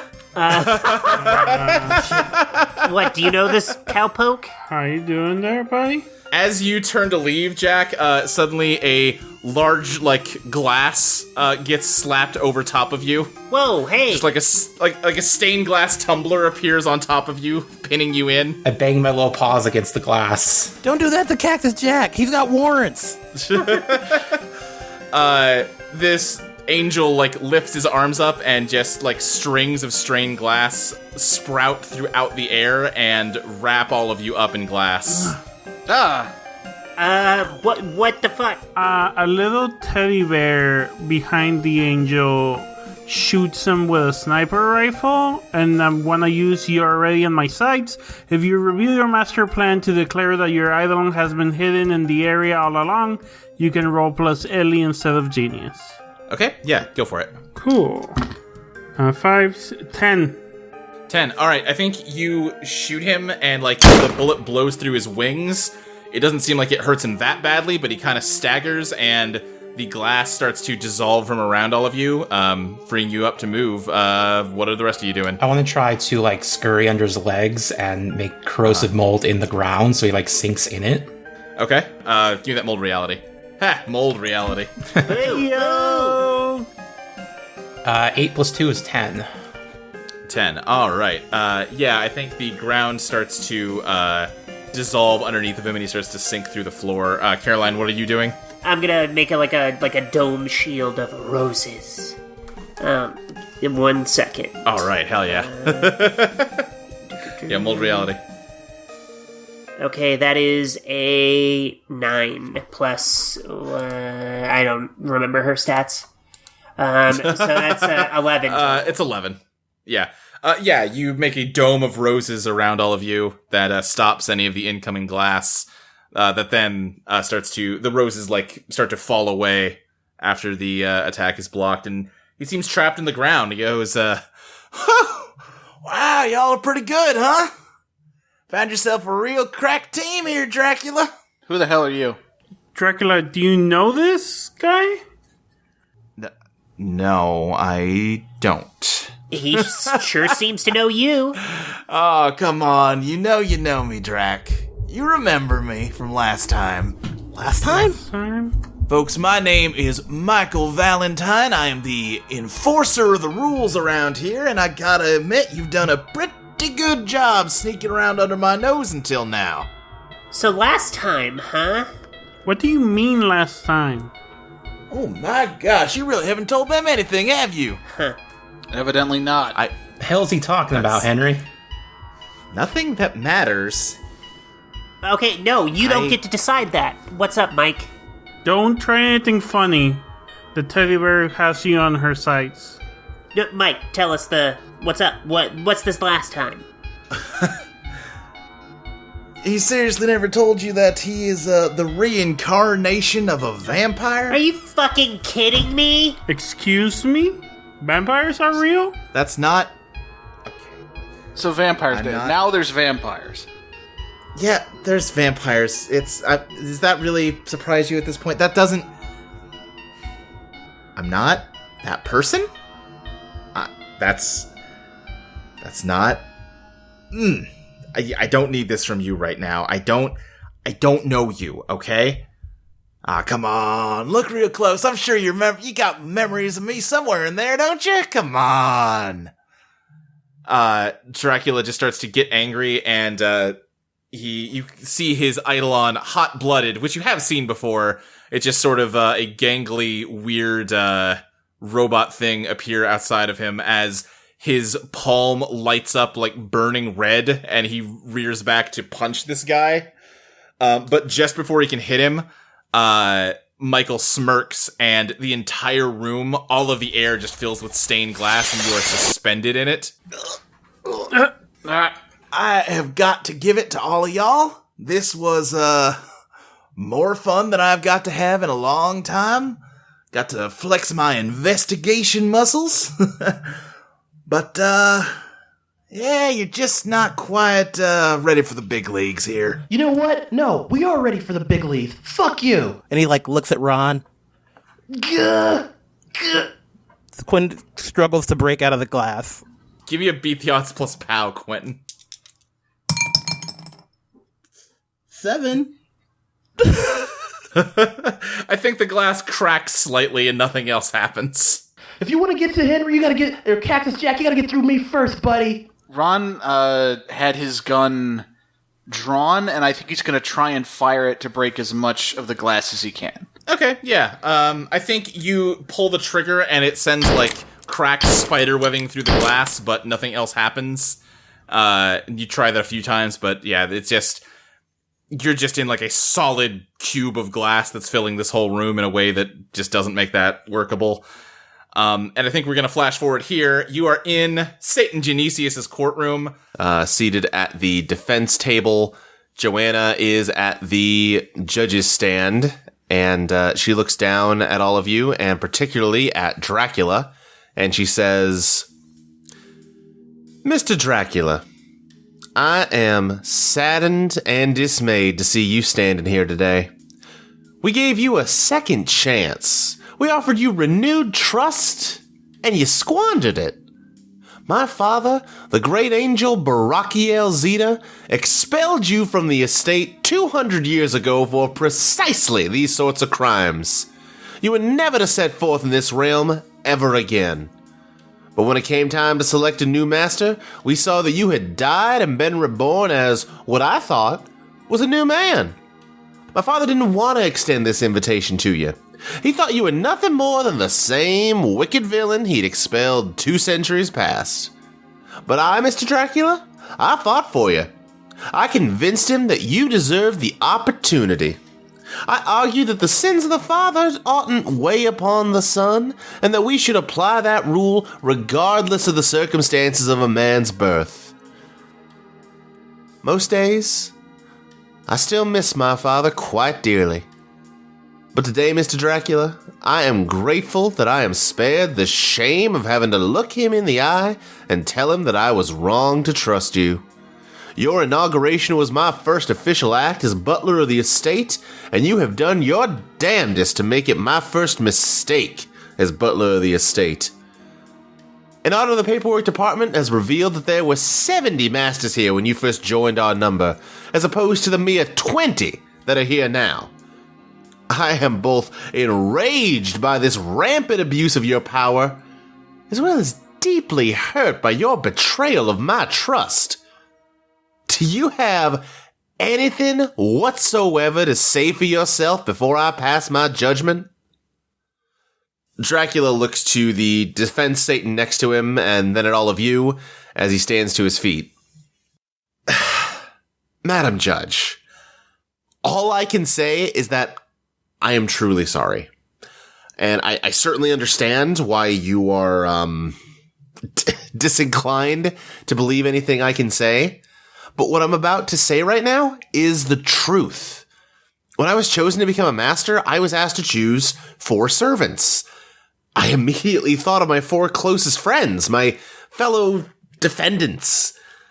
I would have trusted them with my life. I thought we all had the same vision for how to make the world a better place, and that we could bring that vision into these esteemed halls and affect real deep change. And so, I have to say, the revelation of these crimes leaves me every bit as shocked and wounded as you are. I had no idea that they were committing these heinous actions behind my back. Motherfucker! Henry? What? Piece of shit. Dracula, you son of a bitch. You were never cute! You warned me that I needed to rein in my servants and make sure they were remaining loyal and obedient, and... Hank, I am going to destroy you. Sadly, I showed you the arrogance of my youth by not listening. I didn't want to believe that they could betray me like this. I still don't want to believe it. And for that naivety, I am truly sorry. Chaos breaks out in the courtroom. The gallery, filled with the remaining masters, is in an uproar. Madam Judge, this is not the defense we discussed. Order! Order! Madam Judge, please, if I may, I have a witness to call that should be able to clear my name completely. Fine. Who are you calling? I would like to call the angel Gabriel Bede to the stand. There's more angry murmurs from the crowd as the doors to the courtroom swing open and Gabriel Bede floats in. You recognize this guy, Quentin. You've run into him a few times, and all he ever tells you is that you're going to end the world in... how long was it? 15 years or something? You just kind of ignored him. Should you have been ignoring him? The angel floats to the witness stand as Dracula approaches him, both Satans looking in panic at one another. Mr. Bede, I have only one question for you. Am I going to be declared innocent? Yes. Your servants will be found guilty, but you will be permitted to remain as a master of the estate. Well, there you go then. Not much point in keeping this up, huh? The prosecutor Satan slams his fist on the table. Now just hold on there a moment. I think we deserve the right to cross-examine. Yes, of course. Go ahead, Mr. Genesius. Mr. Bede, was Mr. Dracula involved in these plots to overthrow the masters of the estate? I cannot reveal that information. Why not? I cannot reveal that either. Is the reason you can't answer my questions because Mr. Dracula was involved, and if you revealed that information, it would ruin your prediction that he'd be found innocent? I cannot answer that question. I suppose we have no further questions, Madam Judge. Now just hold on a goddamn second! Michael yells out from the gallery, storming up to the guardrail that separates it from the rest of the courtroom. Joanna, I arrested this little shit myself. He was right there in Master Alexi's room with all the rest of them. No question about it. Madam Judge, as you so wisely said before, I'm not Count Dracula. I'm my own man. You've seen for yourself. I don't have fangs. I don't burn up in the sunlight. But I was born out of his remains, and while I don't remember much about my past life, I do remember parts. You mentioned that your father expelled the Count from the estate, but if I'm remembering this clearly, Mr. Valentine was there too. He helped. I don't know why Mr. Valentine is doing this, lying to the court, but the only reason I can think of is he has something against me because of who I'm born from. What? I mean, Madam Judge, who are you going to believe? The cop who has a vendetta against me, or the omniscient angel who already told you that I was innocent? At that, Michael leaps over the gallery railing and moves to attack Dracula. Both Satans have to restrain him. The entire court is in a complete uproar. After things settle down, Joanna does ultimately rule Dracula's innocent, just like Gabriel Bede said she would. If it's because she was actually convinced by his case, or maybe because she was just trying to protect her own ego and wanted him to be innocent because it reflected poorly on her if he was guilty, it's hard to say.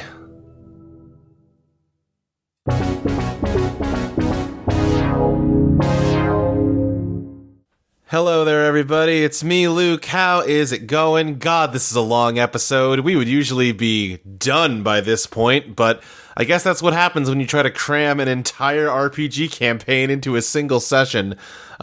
This wasn't a single session, by the way. We had to record this over, 2 weeks and, 3 sessions, I think? That sounds right. So if you notice some inconsistencies in how people sound, that's why, especially me, because I caught the fucking coronavirus in between recording sessions, so if some of my voices seem off sometimes, that's why. I think later on maybe I don't do Joanna's voice as good as I could, and maybe sometimes Michael and Joanna's accents run together. I'm doing my best. I got the Roni. You gotta cut me some slack. Anyway, I'm not here to complain about my problems. I'm here to tell you about our Patreon. You should go to Patreon.com/Eidolon Playtest and subscribe. Give us a little bit of money, support the show, and get some stuff in exchange. For just $1 a month, you get access to each and every episode of the show a full week in advance, so that's pretty cool. For $3 a month, you get access to my GM notes for each session as the episodes go up. The notes for this one are like 11 pages long, so that's fun. Usually they're between 1 and like maybe 3 pages long. This session required a lot of planning on all of our parts. A lot of work went into it. I'm very proud of the results, but yeah. At $3, you also get a bonus monthly podcast from me and Molly where we talk about the design of the game. So that's fun. You also... Nope, that's all you get for $3. But for $5, you get access to every draft of Eidolon Become Your Best Self as we release them. And usually those kind of go hand in hand with the design session episodes. We make the changes in the design session, then a week later or so we put out a new draft of the game. I think I'm behind on the current one, though. Shoot, yeah, I need to take care of that. Again, I do have the coronavirus, so might be a little bit behind on some things. It's not fun having it, but it is fun being able to pull it out as an excuse for everything I failed to do. That $5 you also get shouted out on the podcast, like so. I want to give a special thank you to NM, Abby Tandon, Scaly Haley, Bizarre Logo, Sonic Adventure 2 is the greatest game ever made, Tabitha Spokes, Pete Shaka, Destry Hawk, Dylan Baker, Leah, Woman of 10,000 Names, Drashura, Adam Levine, Tono, Floofy Butkins, Jeans, James Terenzia, Soda Juice, Kyle Wayne LaCroix, Smokey, Hannah, Queen Cat Attack, Dragon Girl Josie, Israel Johnson, Beardo, David, Jenny Size, Fire Princess Lily, Paradotted, Abilene, Witsu, Celeste Jennings, Johan159, Mark Myers, Sky, Eli Maroney, June B, Jacob Halfcock, Jeff Dorman, Dylan Lee, Evan, Chelsea Welch, Lucentia, Virgil Purcell, Liam Conlon, Rizzy, Lachlan Cleland, Ryan Ball, Ellen, Evie Helms, Stub5678, taking a brief break while the next page loads, Erica Maybe, Striven, Casey Cosmos, Lizzie Two Shoes, Jordan Sam, and the Z Mage. Sorry if my read on this one is a little wetter than usual. Again, I do got that Roni. So I'm not going to belabor that anymore. If you can't afford to subscribe, I completely understand, but we would really appreciate it if you spread the word about the show, told your friends about it, posted about it, and gave us ratings and reviews on iTunes. That helps us out immensely. So, yeah, do those things, please. And I'm gonna go lie down. Bye.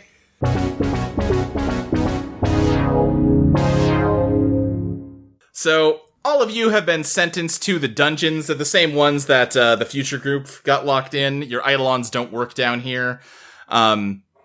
You are just sentenced to wait here while your paperwork gets processed and you get erased from existence.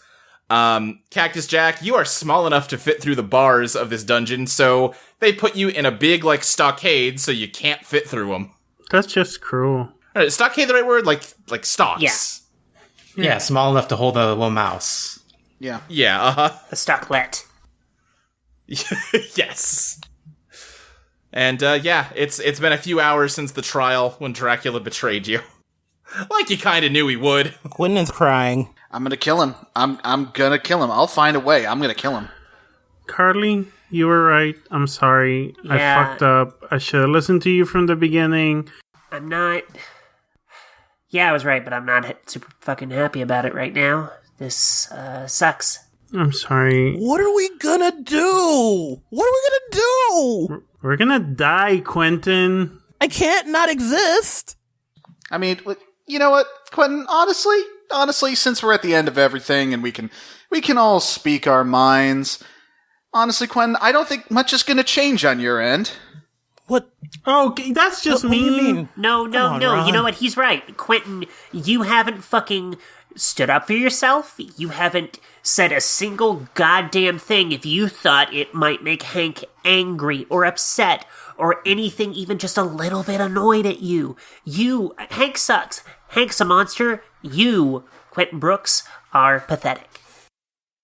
Pathetic? I mean... Q, I like you. You're cool, but you just need to be more confident in yourself. We have 10 minutes? 3 hours? Just stop caring about what everyone else thinks and just do whatever the fuck you want. Okay. You just want me to do whatever the fuck I want? Yes. Yes. Quentin's gonna cut off his finger and throw it outside the cell. Fuck! Never mind! You suck at having autonomy! You escalated in a way I was not expecting. I can summon my Eidolon. If I can't summon it in the cell, maybe if I can get a part of my body outside, I could summon it. Boy, oh boy, a few hours in the clink and you all start going to pieces. Oh, fuck you. What are you doing here? Well, for the most part, doing the same thing all of you are, which is just steaming over little Dracula. Yeah. Yeah, he's a jerk. That Dracula kid really fucked us. Yeah. Madam, did you know he was the reincarnation of a vampire? I might have known something about that, but I assumed he wanted revenge on the estate for what they did to him before. What did they do to him before? Hold on, he never told us that. Well, he basically tried to take over the entire estate about, 200 years ago, and they threw him out, and honestly, I think he deserved a lot worse than that, but he was kind of a egomaniac and all, so I assumed that was enough for him to just want to burn the whole place down, but no, I guess he's still in his conquering mood, which doesn't work for me. I'm here to break this place. If I ever get out of here, remind me to get better tasting, guys. That was just, yeah.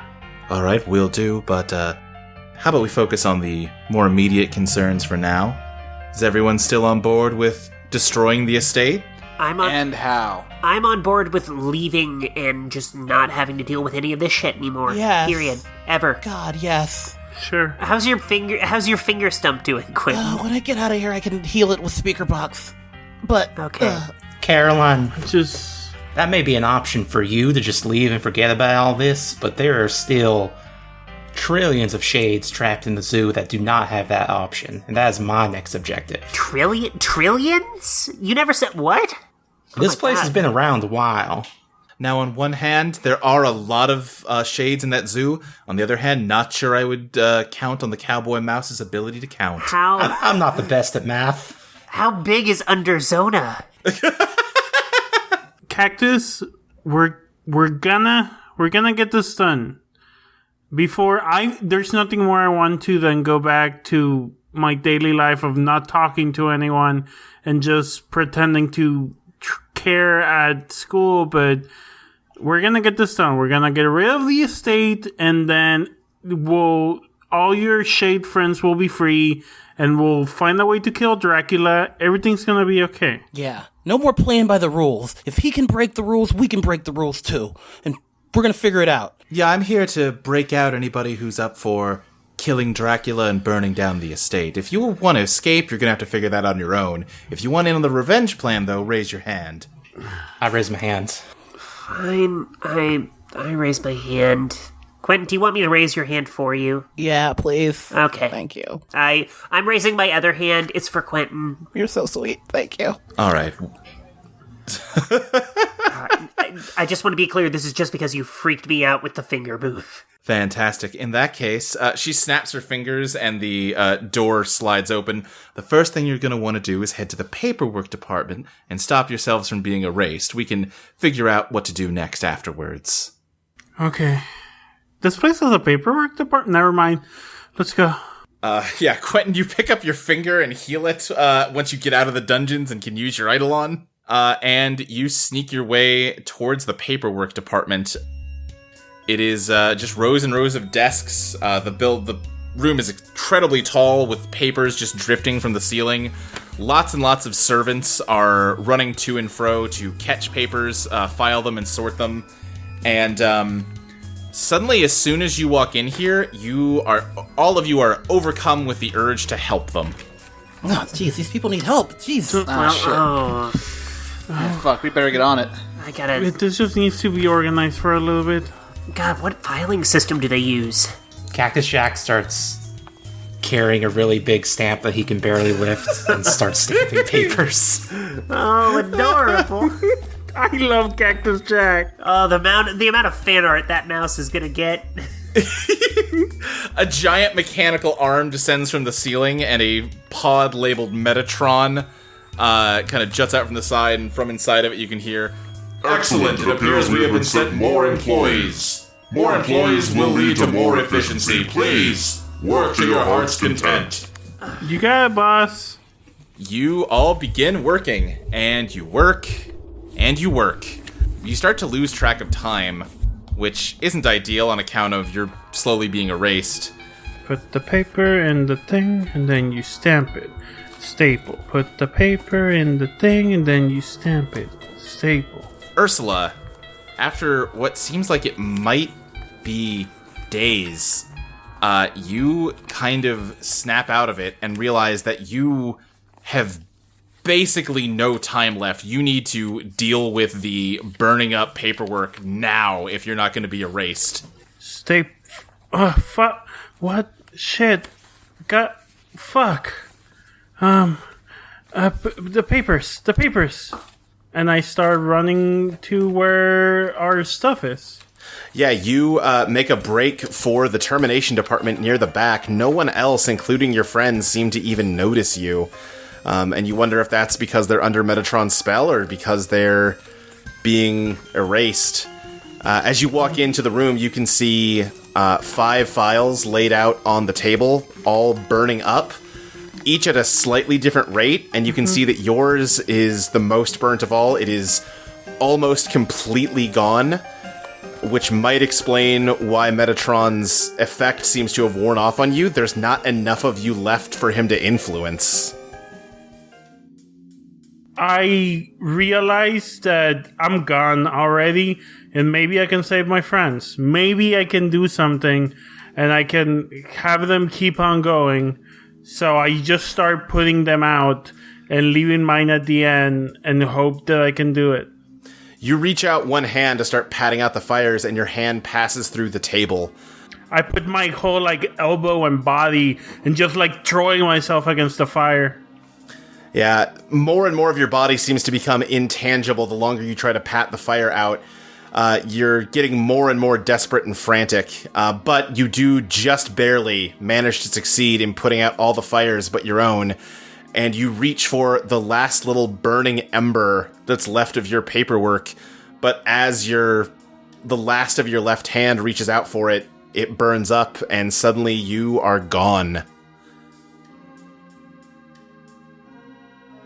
Everybody else, you feel something inside of you all of a sudden. Just a weird impulse that there's something important you need to do. Maybe even more important than doing your job as Metatron's clerk. Huh. That's... Do you guys remember, hold on, let me collate. Okay. Do you guys remember why we came in? Well, we're here to do the paperwork. It feels like there's got to be something else. The paperwork? But paperwork is everything. Isn't it? Isn't the paperwork we forgot? Yeah. Oh my god. Wait, we had a... Quentin, you're getting blood on all the paperwork. Should we do something about that? Yeah, it's a little bit of bleeding. Didn't he heal his... Did he get a paper cut? What? It's from the finger, and also, yeah. A lot of them, actually. Yeah. Oh my god, your hands. Whoa. Hold on. I think that snaps Caroline out a little bit, and she tries to heal Quentin's hands with her roses. I think in the interest of time, that works. Cool. Quentin, we were here to... Oh shit, and, she immediately looked... Where's Ursula? Where? Quentin, you're not sure who she means. Who? Where? I could have sworn there were more... I don't... Yeah, we do seem to be getting this done slower, right? Did we have another employee? A single tear is coming from Quinn's eye. No, I don't remember that person. Wait, it's you, me, Dracula. There was 5 of us, right? Dracula. That son of a bitch. God damn it. We need his head. Fuck it. Let's get out of. I formed like just a giant, the biggest barrier of roses you ever did see, to basically just cover our escape. Okay. Yeah, I think you run first to the termination department because you gotta take care of that, but you see that it seems like it was already taken care of. Your pink slips are also here, and you burn those up real quick to gain back what you've lost. Did you gain? Yeah, you gained back everything, right? They're all 4. Yeah. Ron, Caroline, Quentin, and Cactus Jack. All 4 of you. Mm-hmm. We did it. Yeah. Yeah. Yeah. You need to get going, and you run out. The rose barrier starts to falter as you make it to the door, but you escape just in time. And Lady Luck is just kind of casually waiting just outside. He goes, wow, that took you a while. Well, oh, fuck there was off. work to do. We couldn't just, leave. Well, I guess we could have. Oh, wow. Yeah. Hey, we all made it out okay. Nobody got hurt. All right, well, I'll tell you who did get hurt is the remaining 20 masters. They are all gone now. Great, of course. It is just Dracula. Oh, only one left to kill. Where is he? Yeah. Oh, he's in his penthouse. Ron, I'm trusting that gun to hit straight as an arrow. Oh, I will not miss. Yeah. You never do. So we're really gonna do this. We're gonna take out our friend. Yeah, Dracula. Fuck him. Right? Fuck him. You're still calling him our friend at this point? Honestly, never really was our friend. IMO. Yeah, fuck him. Yeah, fuck him. Now, are you saying that for you, or are you saying that because we keep telling you to say it? Quinn pulls at his collar. No, he's fucked us over, and I'm fucking done being fucked over by people. And you know what?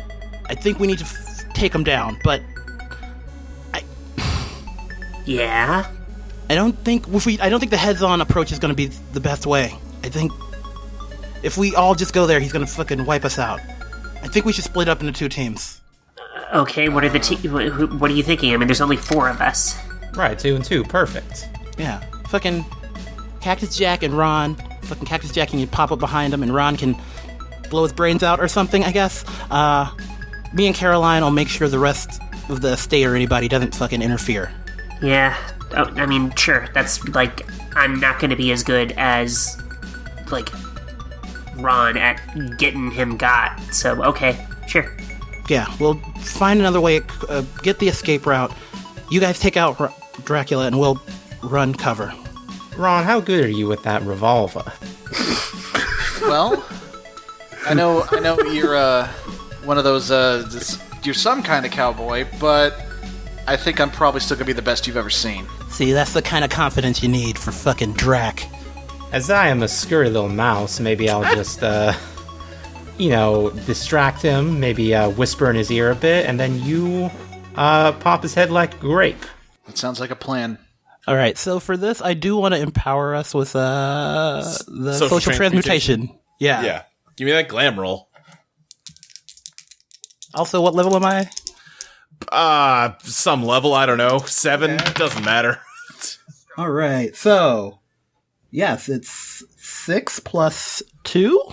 Okay, and then you've got plus 1 glam, so that's what, 9? Yeah. Okay. So everybody gets plus 1 forward to enact Quentin's plan. All right. Okay. Look, I think we just all need to agree. I doubt we would personally. I wouldn't, but we can't hesitate on this. I don't care if he was our friend or not. We got one shot. Yeah. All right, let's do this. Let's do it. All right, yeah. Ron and Cactus Jack, you head for the elevator and head up to Dracula's penthouse. Quentin and Caroline, you're left in the foyer of the estate. What do you do? Caroline, Yeah. I'm so done with all of this. Fucking about time, man. I've been trying to tell you for months. You were so right. You were so right. And I'm just sick of being used by people. And, like, even if we take them out, we're still getting used by Lady Luck, right? Yeah, I mean... Fuck that. You know what? Fuck that. Let's just leave. We could just change a room and just be done with all of this. What about Ron and Jack? They'll be fine. They'll be fine. But we need to get out of here. I'm fucking done with this. Fucking Drac, Lady Luck, all of it. You and me, we just fucking split. Burn our memories, we're gone. No estate, no nothing. Our lives are our own. Quentin, I get it. I don't want to be tied up in it, but... Like, Ron is our friend. An actual friend, not like fucking Hank. Like, are you seriously saying we just leave him? He'll be fine. Come on, he'll be fine. But we go and do this, and then who knows what's next? Do you think just taking him out and it's all gonna be hunky-dory? I don't know. I won't make you do anything you don't want to do, but I don't see any way out of this just other than split. Just, we're done. You're not wrong. What do you want to do with your life? What's your dream? We could live that. Honestly, right now, I just... Breaking character for a second, what the fuck does Caroline do? I forget. Fuck, she was like a copy editor on Quentin's book. Oh, God, what a sad life. Okay. Okay. Alright, let me... Okay. But that was also, like, after Quentin, changed things, so maybe it's something else at this point. Okay, I can play with that. Hold on. Honestly, I just want to be a chef. I've always wanted to be a chef. My parents pushed me into fucking college, and I'm good at it, but I'm stressed the fuck out. I just want to cook. That one time you made hors d'oeuvres for the group. Yeah, I know. They were great. I was very proud of them. I feel I don't know anything about you, or Ron, or anybody now. Like, who can I even trust anymore? I wasted so much time on these idiots, and I don't know anything about you, Caroline. I just... Alright, Quentin. Let's, it's okay. I get it. It's really, really easy to just say, yeah, to whatever, or to go along with, someone who's strong or cool, or someone who you wish you could be. I get it. I think you're right. Let's go. Let's get the fuck out of here. Let's go. Let's go. I guess we're gonna go find a room. All right, you head off to do that. Ron and Cactus Jack, you head up to Dracula's penthouse, confident that Quentin and Caroline are doing their part of the plan, fending off the angels and securing an escape route for you guys, so, this will all go great. Yeah, I mean, he might be, a bit wishy-washy, but if there's someone you can trust to come through when you really need him, it's Quentin. Right, exactly. Yeah. You reach... The elevator dings as it opens up into Dracula's penthouse. You can see the ocean outside. There's a night sky now. Dracula is standing in the middle of the room. It almost seems like he might have been waiting for you. He is wearing a black cloak and has long fangs, and as he comes, he goes, "Oh, hey guys, it's good to see you." Howdy there, partner. You're looking mighty fine today. Oh, thank you. Hey, good job getting out of there, by the way. How'd that go? Really badly. Oh God, did something happen to Caroline and Quentin? No. Oh, well then what went so wrong? I mean, it seems like everything kind of worked out just fine. I can't say for sure, but something is missing. And I don't know what, but I know that if you feel like something is missing with the way this place fucking works, then something is missing. Oh, jeez. What did we lose, Hank? I don't know. I've been up here. Doing what? Well, continuing on with the whole mission. I took care of the rest of the masters. They're all dealt with now. We did it, man. Sorry, I'm still getting used to talking with these things. Yeah, tell me about those things. Why the fuck are they there? Oh, yeah, there we go. I think I'm starting to get the hang of it. I kind of did some research into my past life, and yeah, saw some changes he had made to his own rooms, and I don't know, they just seemed like they made sense to me. Made some changes. I don't think old me used to die when he got exposed to daylight. That's no good. Managed to fix that one. But yeah, I don't know. Just seemed like it might be useful. What the fuck are you talking about, Hank? Look, Ron. It's just a European style of clothing. I don't see what you're getting all worked up over. But yeah, anyway, yeah, you guys got out okay. We can try to figure out what's missing. I mean, we can probably dig through the paperwork department and figure it out. I mean, I was worried I wasn't really going to be able to help you guys out once you got, sentenced like that. But it seems like I think we're good, man. Hank, what reason do I have to believe you haven't just been hanging out here the whole time? And that you weren't completely surprised to see us? What are you talking about? Okay. If you're upset that I kind of threw you under the bus at the trial, I get it. But there was really no other way to get around that. I had to, keep working at getting rid of the masters. I trusted you guys to figure out a way out of prison and avoid getting erased. You did just that. We're all good. Everything's good. We won. No, Hank. I don't believe there's a we anymore. I'm not sure there ever was. What are you talking about? You have been using us, I don't know to what end. You keep talking about all this shit that the old you did. You've got fucking fangs. You left us to die. You know what? You've never been straight with us. You've never been honest with us. I don't believe you're going to do it now. I don't believe you ever will. Ron. I am done listening to you talk. And he draws his gun. Ron. Let's cool down here, okay? Why don't you step aside, take 10 paces, and I'll talk with old Hank here over by the window. Yeah. Thank you, Jack.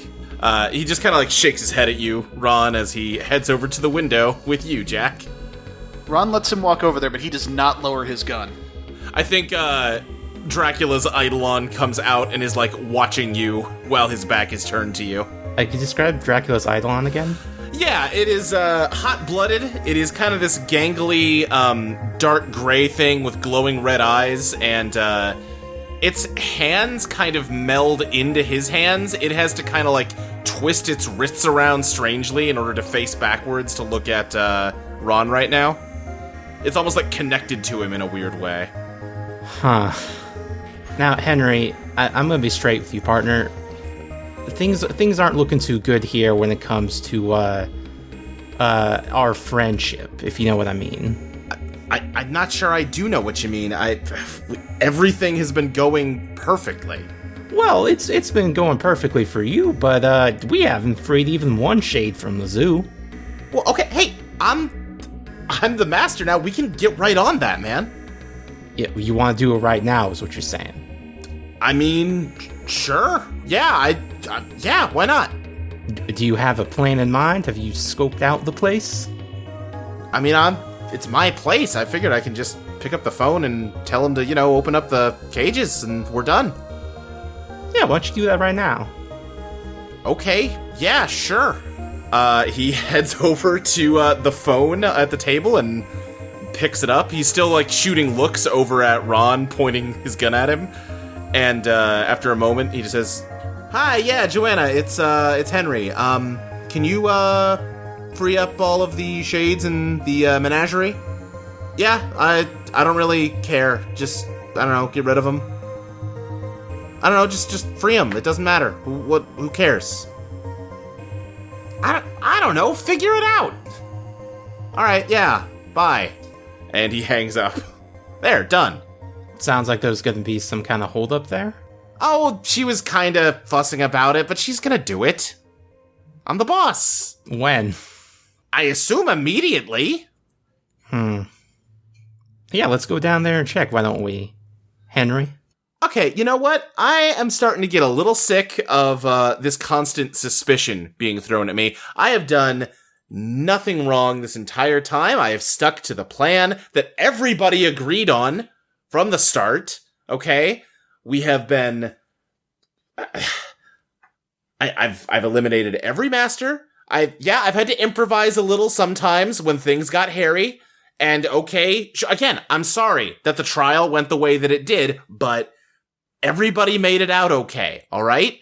So, Ron, put your gun down. Get it out of my face. No.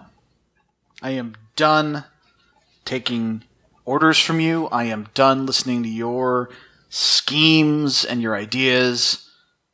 I still don't know what it is you're really trying to do. And I know it's not what you're telling us you're trying to do. Oh my god, Ron, I want all the same things you want. I just want to make the world better. That's it. Define better. You know, good for people. What do you mean, define better? What? Come on. All right, okay. How about this? What if I made you my vice president? Excuse me? Well, it just kind of hit me that, you know, we did such a good job taking over the estate and getting rid of all those, you know, shitheads that used to run this place, that maybe we could kind of carry that over into the real world. So, you know, I might have changed a few rooms around, eliminated the age requirements, put myself on the Democratic primary ticket. I'm gonna be president in a couple months. You're... What? Yeah, man! High five! No high five. You fucking took over this estate. You fucking took over the Undertow. Now you're gonna take over the U.S. and I assume keep going. What? This is what you've been working toward. Yeah, improving things. Controlling things. Owning things. Controlling. Come on, man. That's not... I said this from the jump. You don't fix a system from within it, you just make it your own. Ron, you know what? No. I'm also getting pretty tired of this, so either put your gun down or pull the fucking trigger, man, okay? Because I'm tired of this shit. Finally. I feel like I have a choice. And he pulls the trigger. You shoot, and in a flash, the person inside the cloak is gone. Your bullet just rips through empty cloth, and Henry has vanished. Son of a bitch! Cactus Jack was on his shoulder and falls to the ground. Ron, you missed. He appears behind you, and his right hand starts to glow red hot as he shoots it out towards you. What do you both do? He's shooting towards Ron? Yeah. He's like behind Ron, about to attack him. Whew. I guess I'm gonna try and get some distance here, so I can fire back. I'm gonna try and like dodge out of the way. Yeah, give me a beat the odds plus elegant. Sure thing. All right, that is a 10. All right, yeah, you managed to just kind of roll out of the way and clear a space. Yeah, you're kind of over by the couch where Cactus Jack is. Jack, what are you doing? Jack's gonna scurry towards Dracula and kind of like crawl up his pants. And then wants to just make mold grow all over him. All right, yeah, give me a scrap roll. Natural 12. Ooh, all right. Choose what advantage you want. I think I'm gonna go with impress, surprise basically the target and take control of the situation. Okay, yeah. Mold starts growing randomly on Dracula, and his attention is drawn away from Ron as he starts like patting it out with his red hot hands to just burn the mold off of him as it's growing. Ron is going to take Feel Good ink. Okay. Load it up with some emotions, because I feel like he's got a lot running right now. Yeah, what kind of emotions is he loading it up with? Anger, mostly. Yeah, that makes sense. Little bit of a sense of betrayal. But yeah, and he's just going to start... He's not even going to aim particularly carefully. He's going to just start firing it as it's an old school revolver, right? Yeah. Yeah, he's just going to empty all 6 shots as quickly as he can. All right, yeah, give me a bombard. All right, that's a natural 12. Okay. Brings it up to a 14. All right. You shoot Dracula with an anger bullet. He vanishes as he gets hit, but you're sure you got a clean shot. Some blood is left on the ground where he vanished from. But he's going to appear somewhere in this room again, and you need to be ready for him. Meanwhile, Quentin, what's up? Okay, so we're running through the halls. Okay, gotta go. Wait. How can we find, do we need our rooms? What are we even looking for? I think our rooms, maybe the first day of school, we just never met him. You know?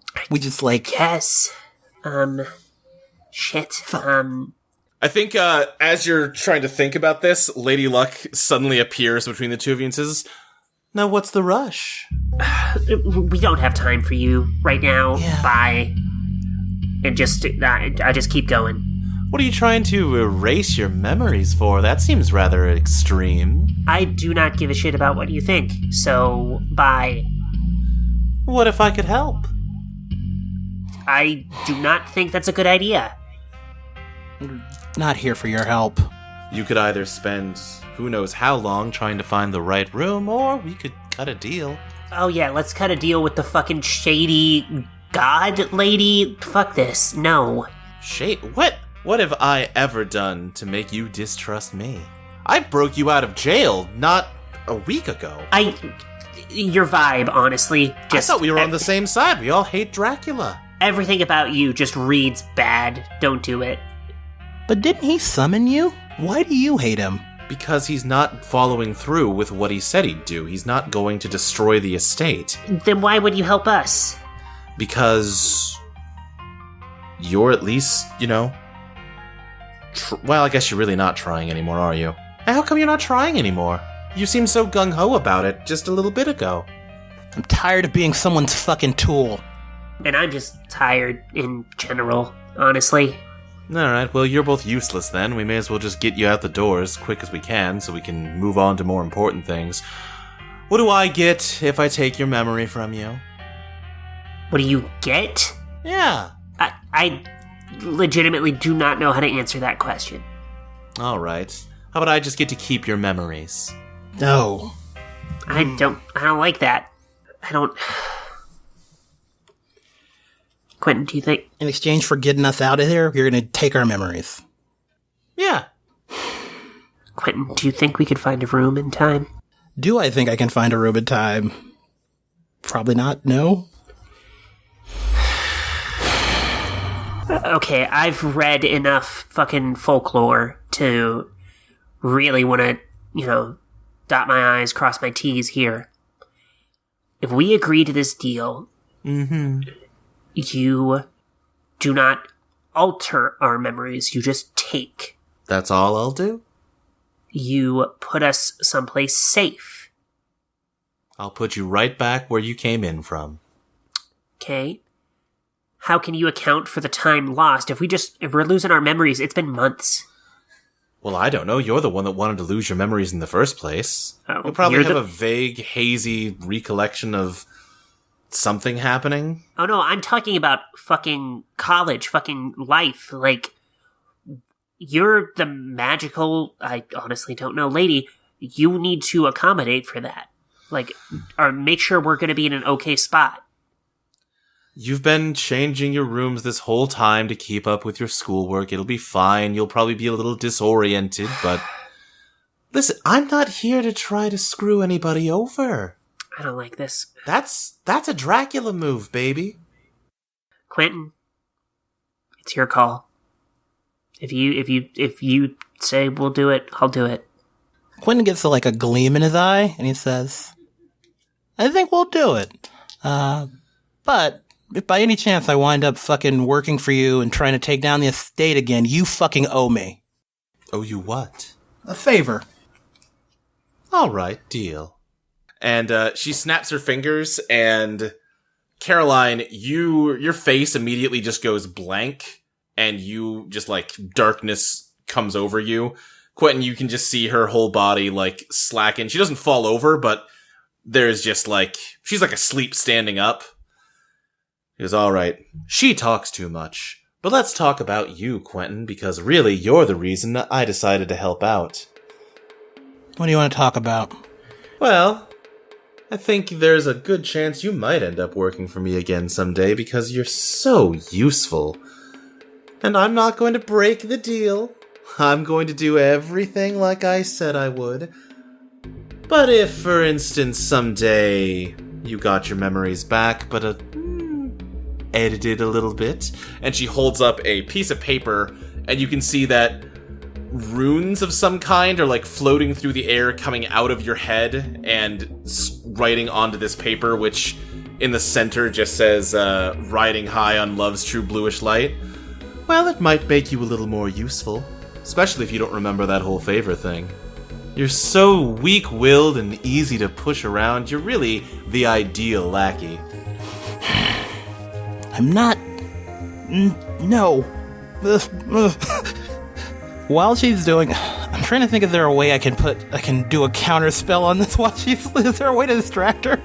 I think if she's just kind of flaunting this piece of paper in your face, I think if, say, you wanted to grab it and scribble a spell onto it in marker, you probably could get away with that. Okay.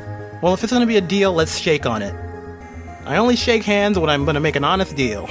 I mean, we definitely already made the deal, but whatever makes you happy. And she reaches with her free hand to shake your hand. Yeah, and I guess Speaker Box tries to throw a spell on that really fast. Yeah, Dracula has been studying wizardry for a while now, and, in some of your spare time, he showed you a few things. Nothing really all that useful. You're not sure if you can actually do, like, magic, but you gotta try something. And, with Speaker Box, you write, if nothing lasts forever, then what makes love the exception in marker over the paper. And she kind of looks at it as she finishes shaking your hand. She goes, What'd you do? What was the point of that? A deal's a deal and a seal's a seal. Okay, but you just wrote on it. That's not gonna... Whatever. No, don't get salty. Come on. I'm going to go, and as soon as I'm out of your line of sight, you're gonna forget you ever met me, and, I'm gonna see if I can find some liquid paper or something. Why bother? And she vanishes, and just like she said, you forget you ever saw her. You feel disoriented and confused, and you realize that your memories are slowly slipping away from you, though you've already forgotten that was your idea in the first place. You panic. You run to the now empty servants' quarters and begin rattling off every detail of your time here while you still remember it. As you do, the love below weaves your words into webbing, completely filling up the barracks and rendering them unusable. You're already losing track of what you were doing here, but you know that it's important to ruin this place as much as you can in the time that you have left. As the last of your memories leave you, you black out. And sometime later, you wake up alongside Caroline in the empty field near your university. An old-fashioned telephone, the same kind Henry had used to call a limo to the estate months ago, is sitting on your chest. You don't remember what it is or what it's for, but you feel unsettled by it, torn by both the desire to use it and to get away from it. You resolve to hide it somewhere when you get the chance, and once it's out of your sight, it falls out of your mind soon after. Back in Dracula's penthouse, Jack and Ron, you were anticipating his next move. What are you doing to try to prepare yourselves? Do we remember Caroline and Quentin? Yeah, you do. Okay. Well, Ron, old buddy, seems like we're in a real jam here. Don't let your guard down. Don't give up here. He's gonna load Feel Good Ink back up with some fucking rage bullets. Yeah. And then I guess I'm gonna investigate the room. Because he's in here somewhere. He's not just gonna bail. Yeah. Give me that investigate roll. That's a 7. Okay, you get one question. There's only one obvious choice. What's hidden here? All right. You're, just kind of looking cautiously around the room, waiting for him to show himself. And, suddenly you feel warm, and you realize that the temperature in the room is slowly rising. Oh, shit. Jack, get out, now. Yeah, Jack's gonna scurry back to the elevator. Yeah, as you run, Jack, the couch bursts into fire, and like the fire continues to grow towards you. Ron, what do you do? Is the couch moving toward me, or is it just a wall of fire? The fire is like growing beyond the couch. Shit. Okay, I think Ron is gonna try and like just unload and like have the bullets push like a pocket of air in front of him so that the fire kind of goes around him a little bit. Okay, that's wild. Give me a beat the odds plus elegant. That is I'm gonna push myself actually on that one. All right. That is an 11. At 11, yeah, you managed This is the end of Ron's campaign. I want to assume he got pretty good with this gun. You managed to expertly shoot the gun, not at the fire or towards where you think Dracula might be within the fire, but in specific directions that create vortices in the air that redirect the fire around you perfectly. Yeah, there's that JoJo shit, baby. Yeah, the vacuum of the bullets sucks the fire out around you, and as it like parts, you see Dracula leaping out of the fire. His clothes are burning as he reaches to punch you with a burning fist, with his Eidolon kind of floating within him. What do you do? Or what does Cactus Jack do? Cactus Jack is like in the open elevator, trying to jump up to reach the buttons. But he realizes he can't reach the buttons. So he's yelling out to Ron, I can't reach the buttons. I feel so defeated. I feel so defeated because I can't reach the buttons, Ron. Okay, actually out of character. Are you trying to set me up for something? Because I'm not sure. Yeah, I want you to siphon Cactus Jack's feeling of like defeat and failure. Oh, right. Yeah, sure, okay. Okay, I'm gonna try and do some sick shit here. It may or may not work. Okay. I'm gonna try... Ron's gonna try and, like, feint backwards under, like, Dracula's attack, and in the same motion where he's falling, he's gonna try and shoot at the button to get Cactus Jack out of there. Okay, yeah. Give me beat the odds plus elegant. Oh, that's... Well, no, that's still a 7 with my stats. 7, yeah, I think you manage to shoot the button, and the elevator closes, but in doing so, you aren't able to get out of Dracula's attack, and you get burned. And he's, like, grabbing you with just his burning hand, and he's, like, face-to-face with you, and you know, it's funny, Ron, because it turns out that my past self also had an Eidolon, and it wasn't hot-blooded. And it turns out that I figured out how to access it. Check it out! Bat out of hell! And his skin rips apart as a bat monster emerges from inside of him and moves to attack you. Is Ron, like, pinned to the ground at this point? I think kinda, yeah. Like, he's in a bad way. It is like he's still being held onto by like this burning hand. Yeah. And now, yeah, Dracula's a big bat monster. Alright, I think... Well, Cactus Jack has an idea. As the elevator is, like, going down, Cactus Jack is, like, burrowing through the elevator tunnel, and, like, through the walls of the estate, back up to the penthouse, to, like, jump up through the floor at Dracula with a bunch of mold ready. Okay, yeah. Give me a scrap. That's a 9, and my power is -1, so 8. 8. Alright, yeah, I think you burst out of the floor, and Dracula catches you and swipes his claws at you, injuring you, but some of the mold gets on him, and, you know, he recoils back. What advantage do you want here? I want to give Ron the forward. Yeah, okay. Yeah, I think because he's distracted by burning the mold off of him, he kind of backs off of Ron a little bit. Ron, what do you do? Alright, so I think Ron at this point he's getting desperate. There's just way too much horse shit that Dracula's pulling. So he's gonna do something that I think kind of only makes sense in the logic of a magical revolver. he is gonna pump all of his, every emotion he has in this, this panicked, terrified, pissed off, all this stuff that he's got going into the gun, and basically, he's gonna start, rapid firing him, with each shot, he's gonna load another thing into the chamber that just opened. Yeah. And he's basically just gonna, just start click, click, click, and just kind of turn, the barrel of the revolver into a Gatling gun. Yeah, absolutely. Give me a scrap. All right. Okay, that is an 8. That is an 8. Okay. I think you start just, pumping him full of emotion bullets. You can see, actually, though, in this bat monster form, you're hurting him, but the wounds are closing up rapidly. And he kind of muscles his way through them and strikes you with a still burning hand that is now also covered in claws. And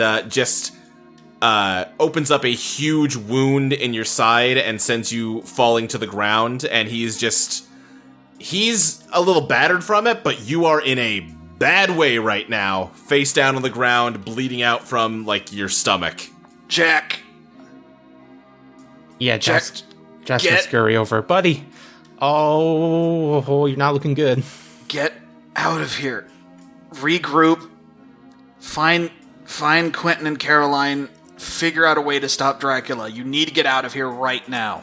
What about you? Just go. Jack's gonna start burrowing directly underground.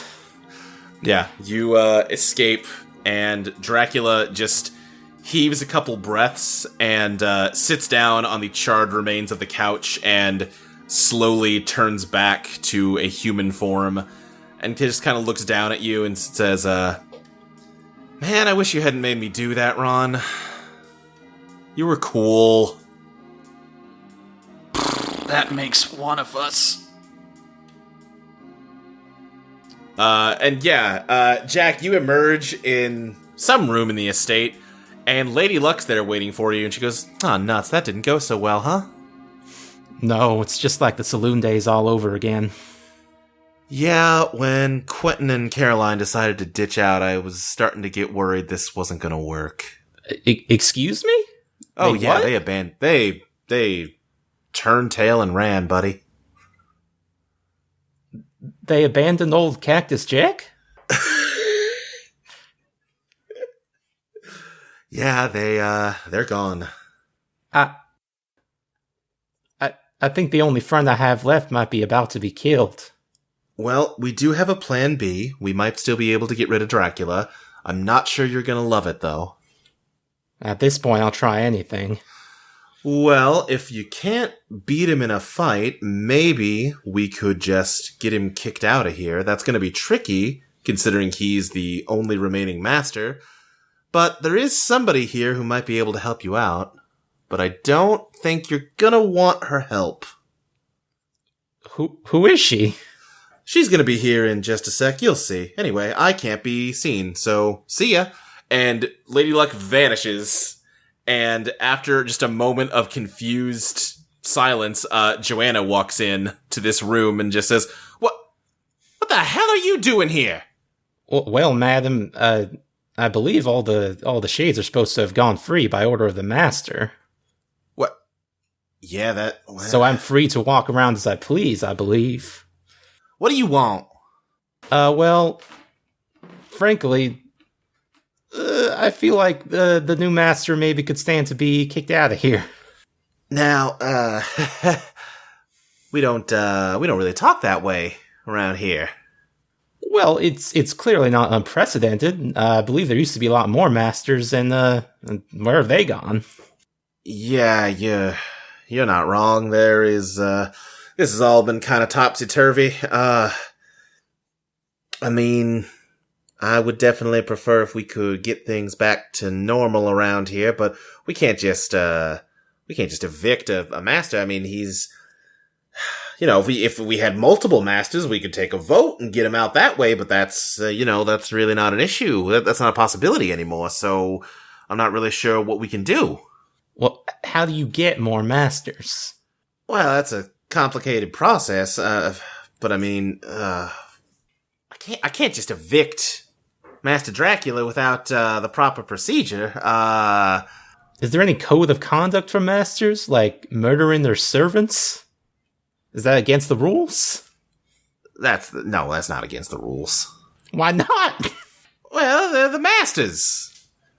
Boy, he's really making a mess of things, though. I mean, we haven't had just one master in I don't know how long, and we're supposed to have checks and balances, different masters having different opinions that bounce off each other. So even if a master does a coup and becomes the only master left, there's simply no way for you to evict him without the procedures that he just got rid of. I mean, I could evict him, but I'm not. I can't. Like that. You just said you can. Oh boy! Whoa, boy! I'm sorry, madam. I'm getting all worked up. I'm sorry. I should not speak to a lady this way. It's just give me a dazzle roll to see if you can convince her to do this. It's 8, and my glam is 1, so 9. Okay, so 9. Yeah, I think she just says, "Listen, we can't just go around doing things. I mean, that's why we're in this horrible situation in the first place, because Dracula didn't follow any of the rules. If we do the same thing to get rid of him, are we really any better?" Yeah, I would say that would be better than enabling him to continue to do whatever he likes. Causing chaos, as you yourself admitted. Would you not say that stopping him now would be ultimately less chaos? All right, let's do it before I change my mind. Come on. And she takes off for the elevator. I'm scurry along next to her. I think she gets in the elevator and notices a gross hole in it. She goes, this is why we don't like having animals in here. Now, I do regret that, madam, but to be fair, it was necessary to save my best friend's life. All right, let's go. The elevator heads down to the cellar. She just kind of marches briskly past Jagudiel Vincent in the wine cellar. Cactus Jack, you can see that the casks of wine have mostly been tapped. This place used to be full of bottles upon bottles of wine, which were the distilled essence of former masters who had passed on. All of their memories and knowledge were stored in the wine for newer masters to sample and learn about. And this place has been almost completely drained. And you've got, one guess as to who might be responsible for that. But it doesn't matter. As you head down into the lower levels of the estate and get into a second elevator, Joanna heads down to the penultimate floor, the angel room floor, and the door to the Joanna wing down here just sort of fades away as she comes in, and she heads straight to the end of the hall where there is a small desk, and she starts rifling through papers. She goes, all right, okay, here we go right here. This is Dracula's certification as a master, and this is a stamp we can mark it with to evict him. He will be cast out into the real world and never allowed to return to the Undertow as soon as I do this. Oh, if there is any sort of form of my father still floating around in here, he is deeply unhappy that I am going through with this. Well, madam, you've made an old Arizona pocket mouse very happy today, I can say that. That honestly does nothing for me whatsoever, but I do agree that we gotta deal with Dracula. I'm just gonna hit this stamp, and everything's gonna be fine. We'll just forget this whole mess ever happened. And she mashes the stamp down on the paper. Ron upstairs, Dracula just says, wait, what? What's happening? I thought you had all the answers, Hank. Don't feel great. You don't feel great. I don't feel much of anything. You say that, and then you realize you're talking to an empty room and Dracula isn't here. Well, I sure showed him. And then he falls over. Yeah. Down in the basement, Joanna says, All right, well, that's that. We now have 0 masters, but at least the crisis has been resolved, and we can restore things back to their proper order in due time. For now, everything is gonna be alright. And suddenly the ground starts shaking, and she goes, oh, god damn it, what now? Is this supposed to happen? No. Oh,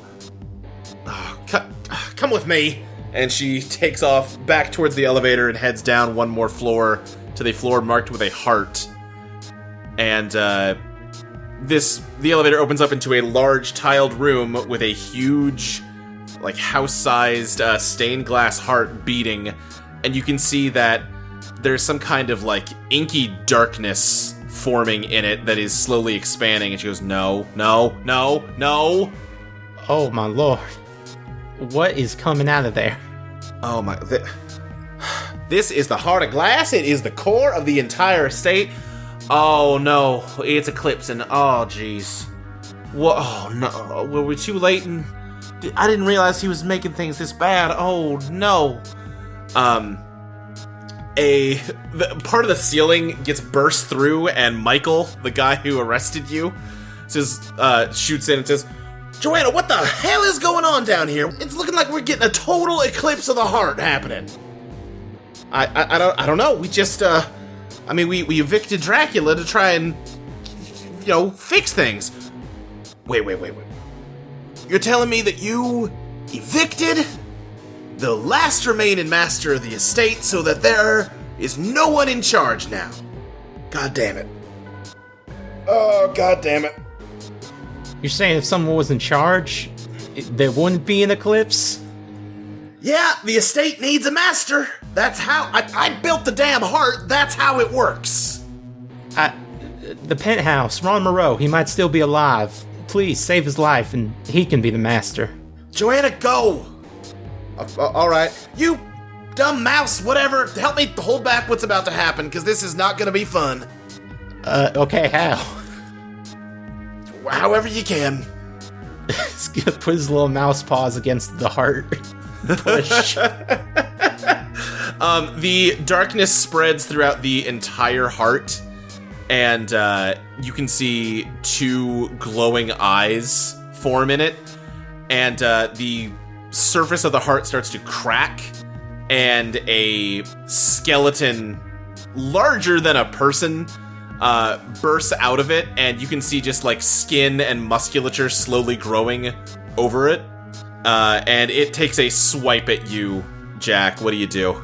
I want to burrow under the skeleton to dodge that. Yeah, give me a beat the odds plus Ellie. My elegance is 2, so that is a 7. 7. All right, yeah, you. I think you managed to just barely get under it, but it is now protruding further out of the heart, and I think you hear Michael, yeah, that is the opposite of trying to hold it back. So it's a skeleton, so it has like gaps between the bones and such? Yeah, though they're rapidly filling in with, meat and whatnot. I want to like jump in between the 2 leg bones, where there's a gap there, those bones. Yeah, and just kind of like hold onto that and shoot as much mold on it as I can to try to break it. Okay, yeah, give me beat the odds plus pow. 9. 9. All right. Then yeah, you are pumping it full of mold, which is causing the skeleton to collapse and decay, but then just more bones grow out of what's left, and it just continues to push its way out of the heart. And you are slowing it down, but you are not stopping it. It is gradually making headway as more and more of the heart cracks away. It's almost like it is hatching out of the heart like an egg.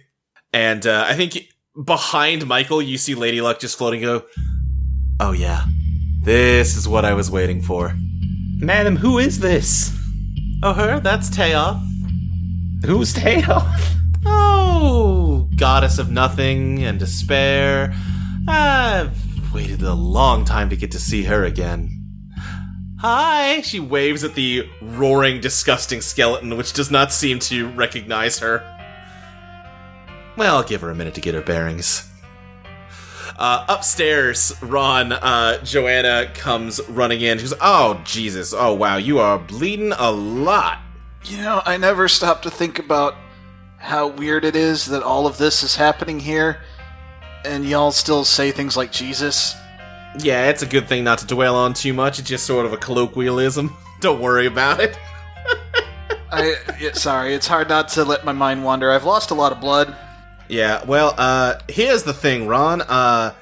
We have managed to evict Dracula as the master, but turns out, the Heart of Glass, which holds this whole place together, has a design flaw I was not aware of, and if there are no masters, the entire estate will collapse, which will in turn collapse, all of reality as you know it. Oh, that doesn't sound good. It's not, so, seeing as you are the only human being left around here right now, I think we need to make you the new master, in order to avoid that horrible fate. Will it make me stop bleeding to death? Yes. Okay, deal. Alright, raise your right hand. Ron, weak, he struggles, but he gets it up. Do you accept membership onto the Board of Masters of the Estate where you will decide the shape of reality as you know it? Do you accept the responsibility of using your hand-chosen skills and strength to create a better world? Yeah.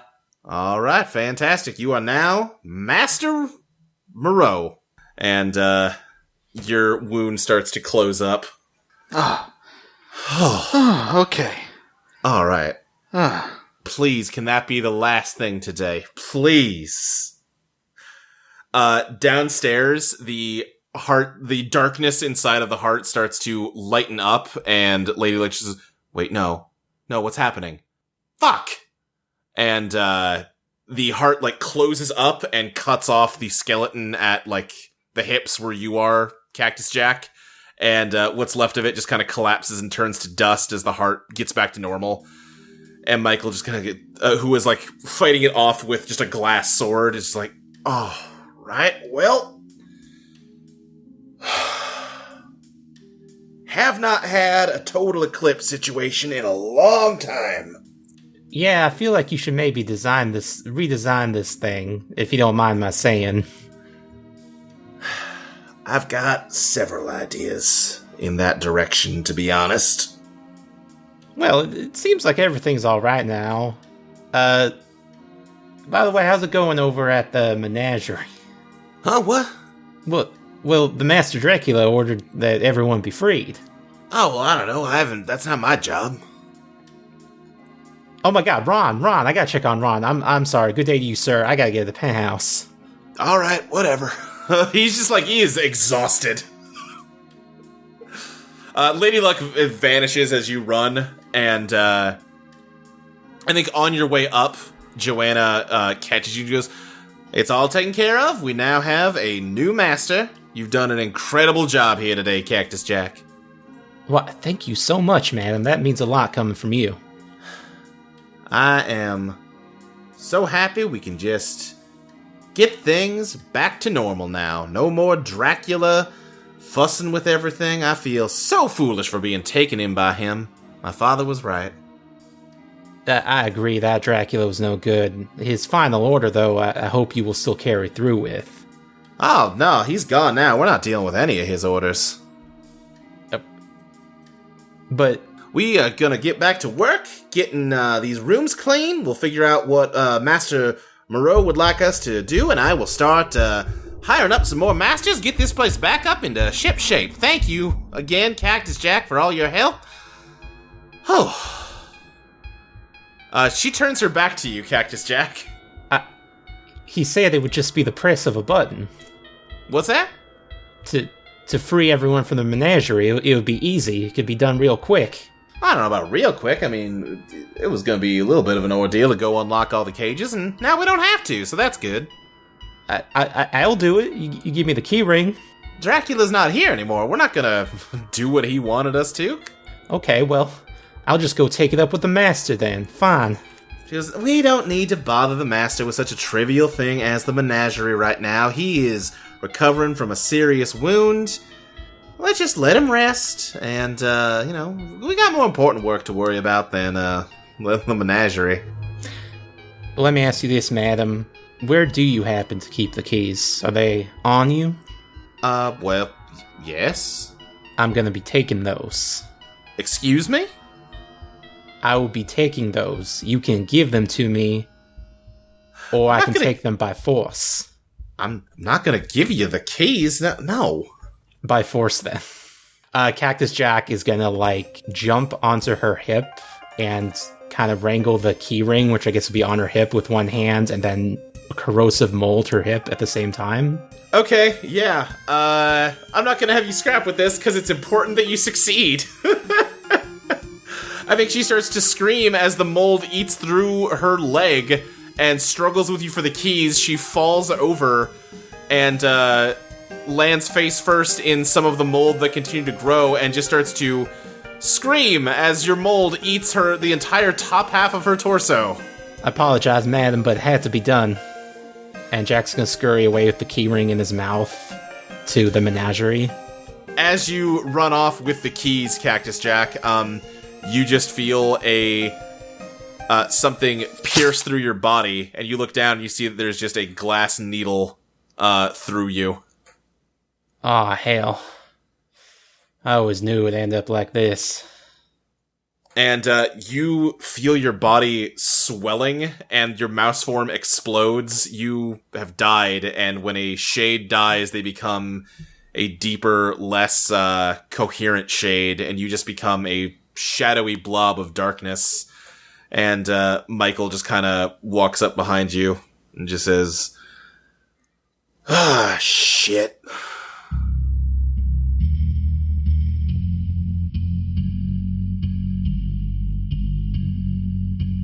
Joanna's dead body just lays on the floor of this hall, and we linger there for a moment, and then we see, like, some of her fingers start to twitch. Most of one of her arms got destroyed, but there's, like, just enough that she can very slowly drag what's left of her across the floor. Time passes.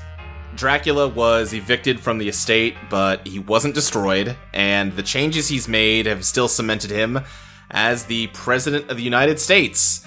And it turns out that he didn't just make himself president, he did some combination of fucking with reality rooms and also casting magic to make himself the permanent president of the United States.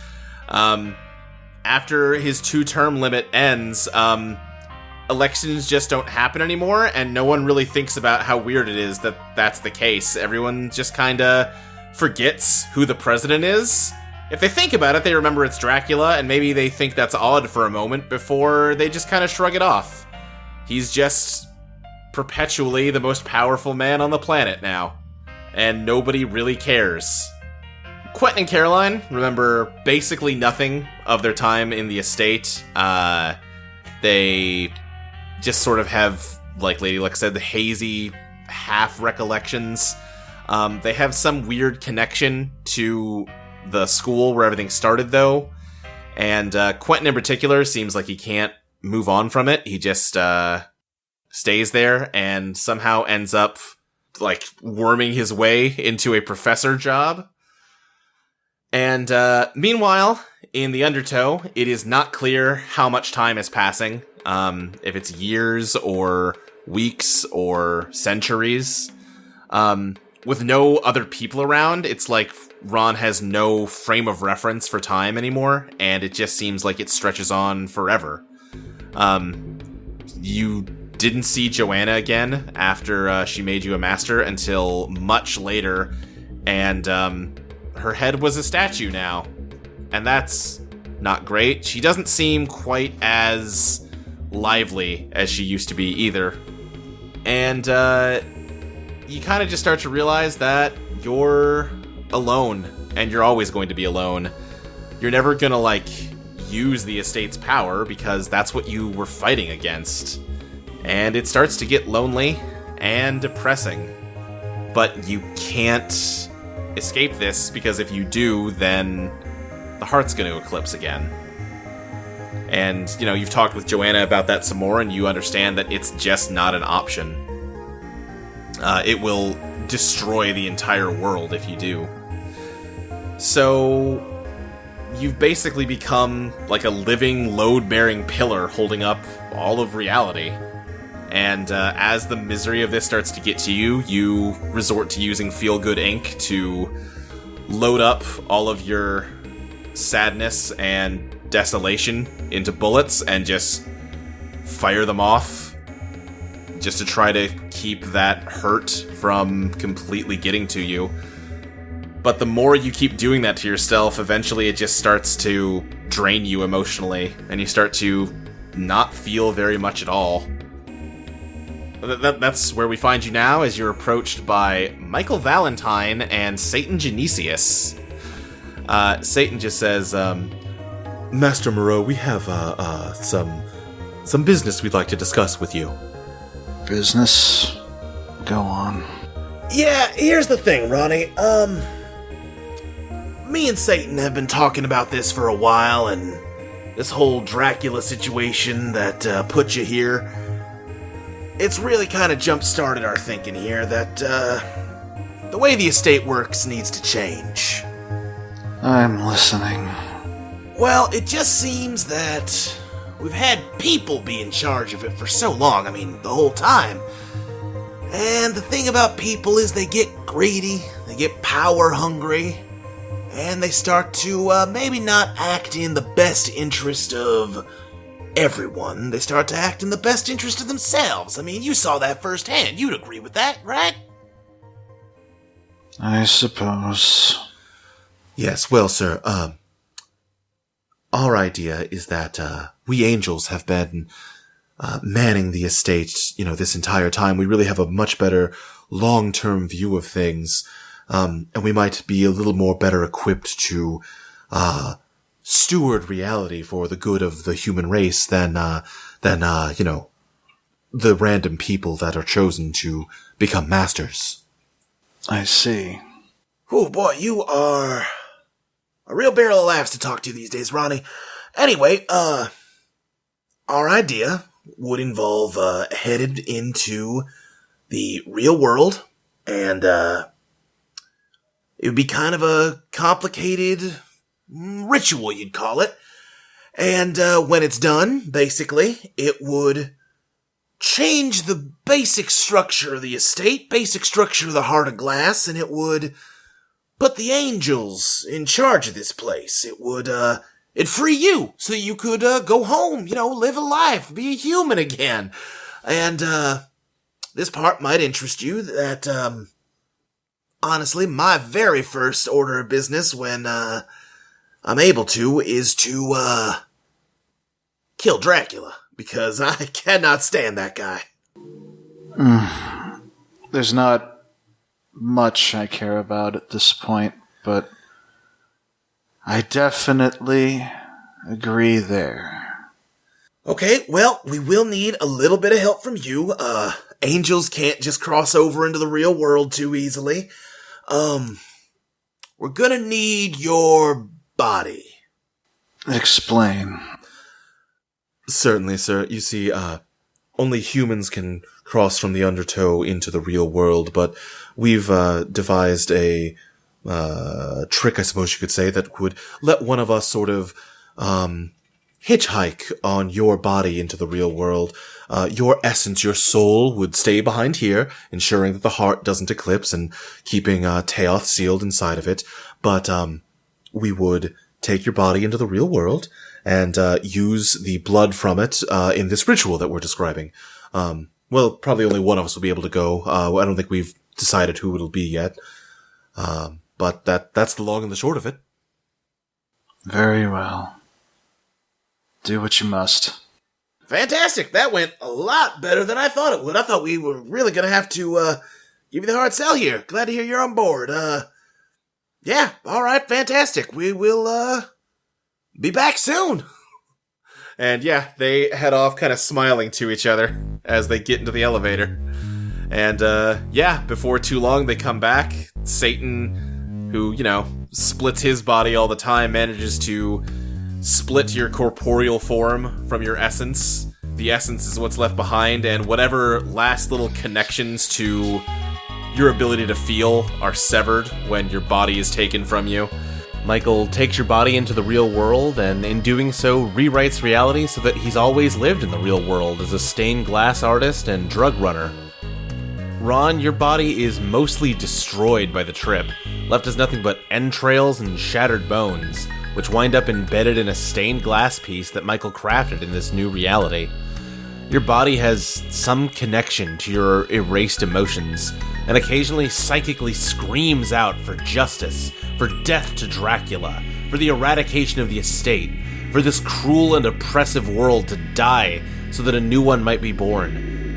The Ron in the glass has no rationality, no patience, no willingness to stand still to fight back Teoff. This Ron wants to fight. Time passes. It's not clear how much time. Maybe weeks or years, centuries? It's not clear. But you wake up somewhere out in a cold, dark void full of shifting shadows far in the distance. What? Okay. And you don't have any memory of who you are or where you came from. When I raise my hands to my face, what do I see? You see bear paws. Okay. Okay. If I look at myself, what do I see? Yeah, you see that you are some kind of bear person. Okay. And I don't remember anything. I don't know anything. No. Is there any fraction, or am I just floating in a void? Like any traction? No, you're standing on something, but you honestly can't distinguish the ground from the sky here. I think I jump forward and see what happens. Yeah, you take a leap and just kind of land back on the ground. It has sort of a muddy, oily texture to it. I think I would do this for a bit, see if I made any progress, and then if I didn't, I would just kind of take a break and figure out, is this it? First of all, what's happening? Who am I? What am I? What's existence? And secondly, is this it? You contemplate these questions to yourself silently for a bit, and suddenly your isolation is interrupted with a whip crack. And you feel just a sting of pain on your back as you kind of fall to your face. What? Oh, haven't found a bear in a while. This is exciting. Who are you?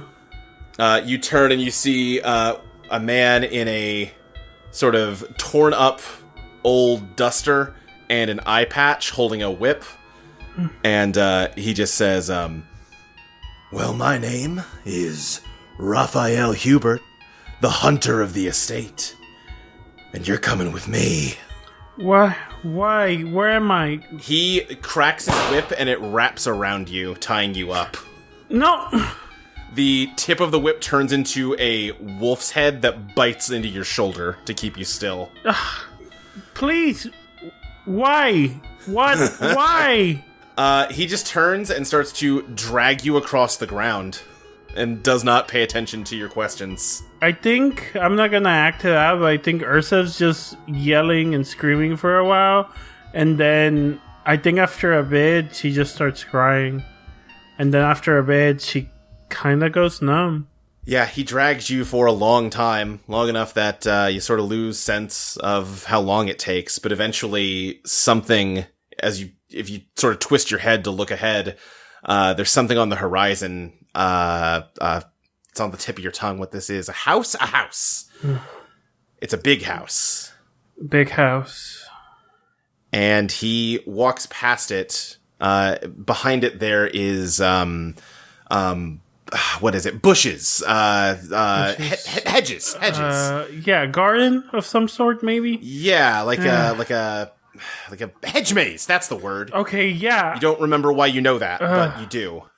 Yeah, and he drags you through this hedge maze, which eventually opens up into a large plaza, lined with these concrete cells with big iron bars on them. And you can hear him just sort of mutter under his breath, "What the hell happened here?" Help. I think I'm like trying to see if I see anyone else and asking for help, looking for help. Yeah, you're looking around with him and you see that there are animal people like you in all of these cells. There's a couple dozen of them, it looks like, but they all look dead. What? Who the hell's been skipping feeding duties? I didn't go out and catch these things for a reason, and it's not just to let them starve to death. Oh, jeez. Ugh. Let's get you in a cage, then I'm gonna find out who I can chew out about this. Why is everyone dead? I don't know. What is this place? It's the menagerie. Now shut up and get over here. And he drags you over to an empty cage and fiddles with the padlock on it before opening it up and throwing you inside.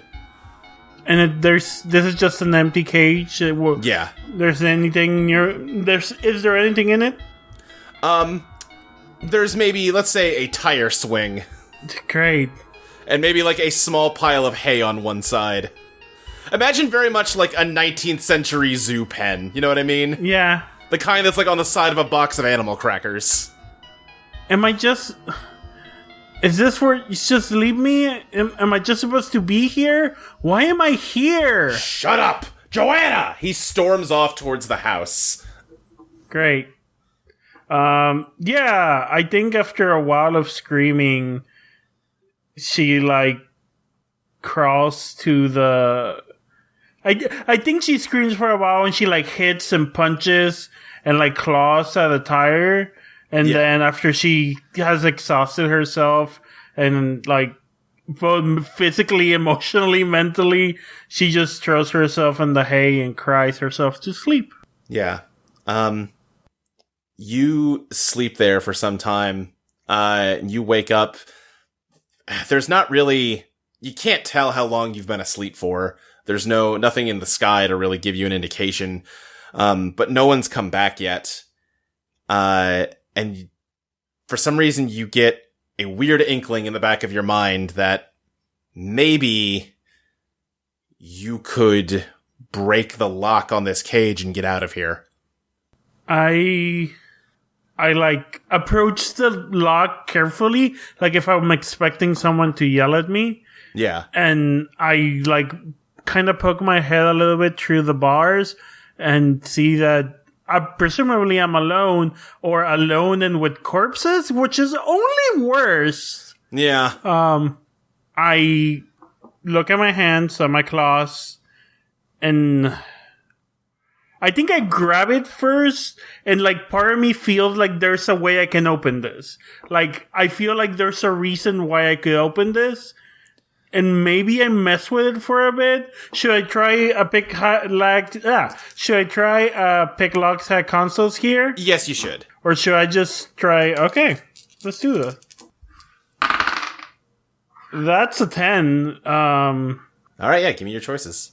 Fuck about not breaking this. So I think you don't set up an alarm, and then the last one.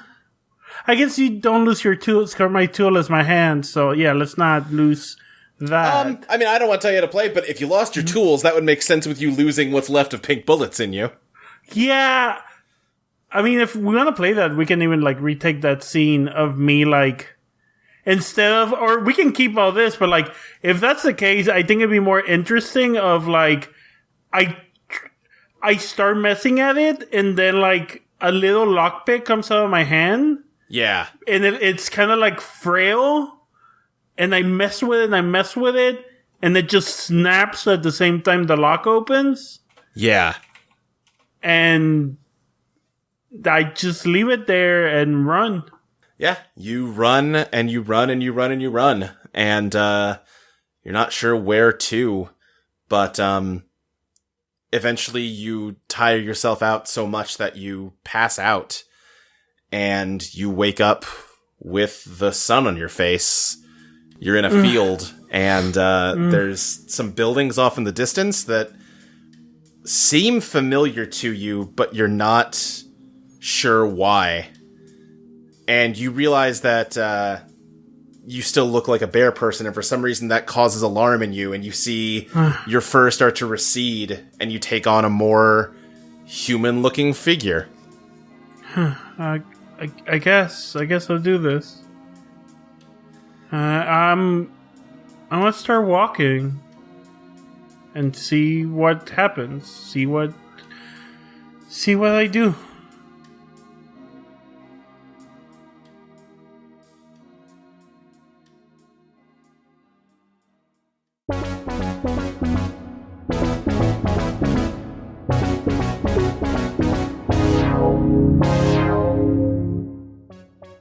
Eidolon POP is produced by Audio Entropy. You can find us on audioentropy.com as well as patreon.com/EidolonPlaytest. You can follow us on Twitter at EidolonPlaytest. You can follow Fabby at Fabby_Garza, Ty at Serious Tyberius, Mike at Mike Loves Rabbit, Zoe at Blankzilla, Crystal at Arcane Crystal, and me, Luke, at SSJ Speed Racer. Eidolon POP will be back next week on December 7th for Patreon subscribers and December 14th for everyone else. See you then!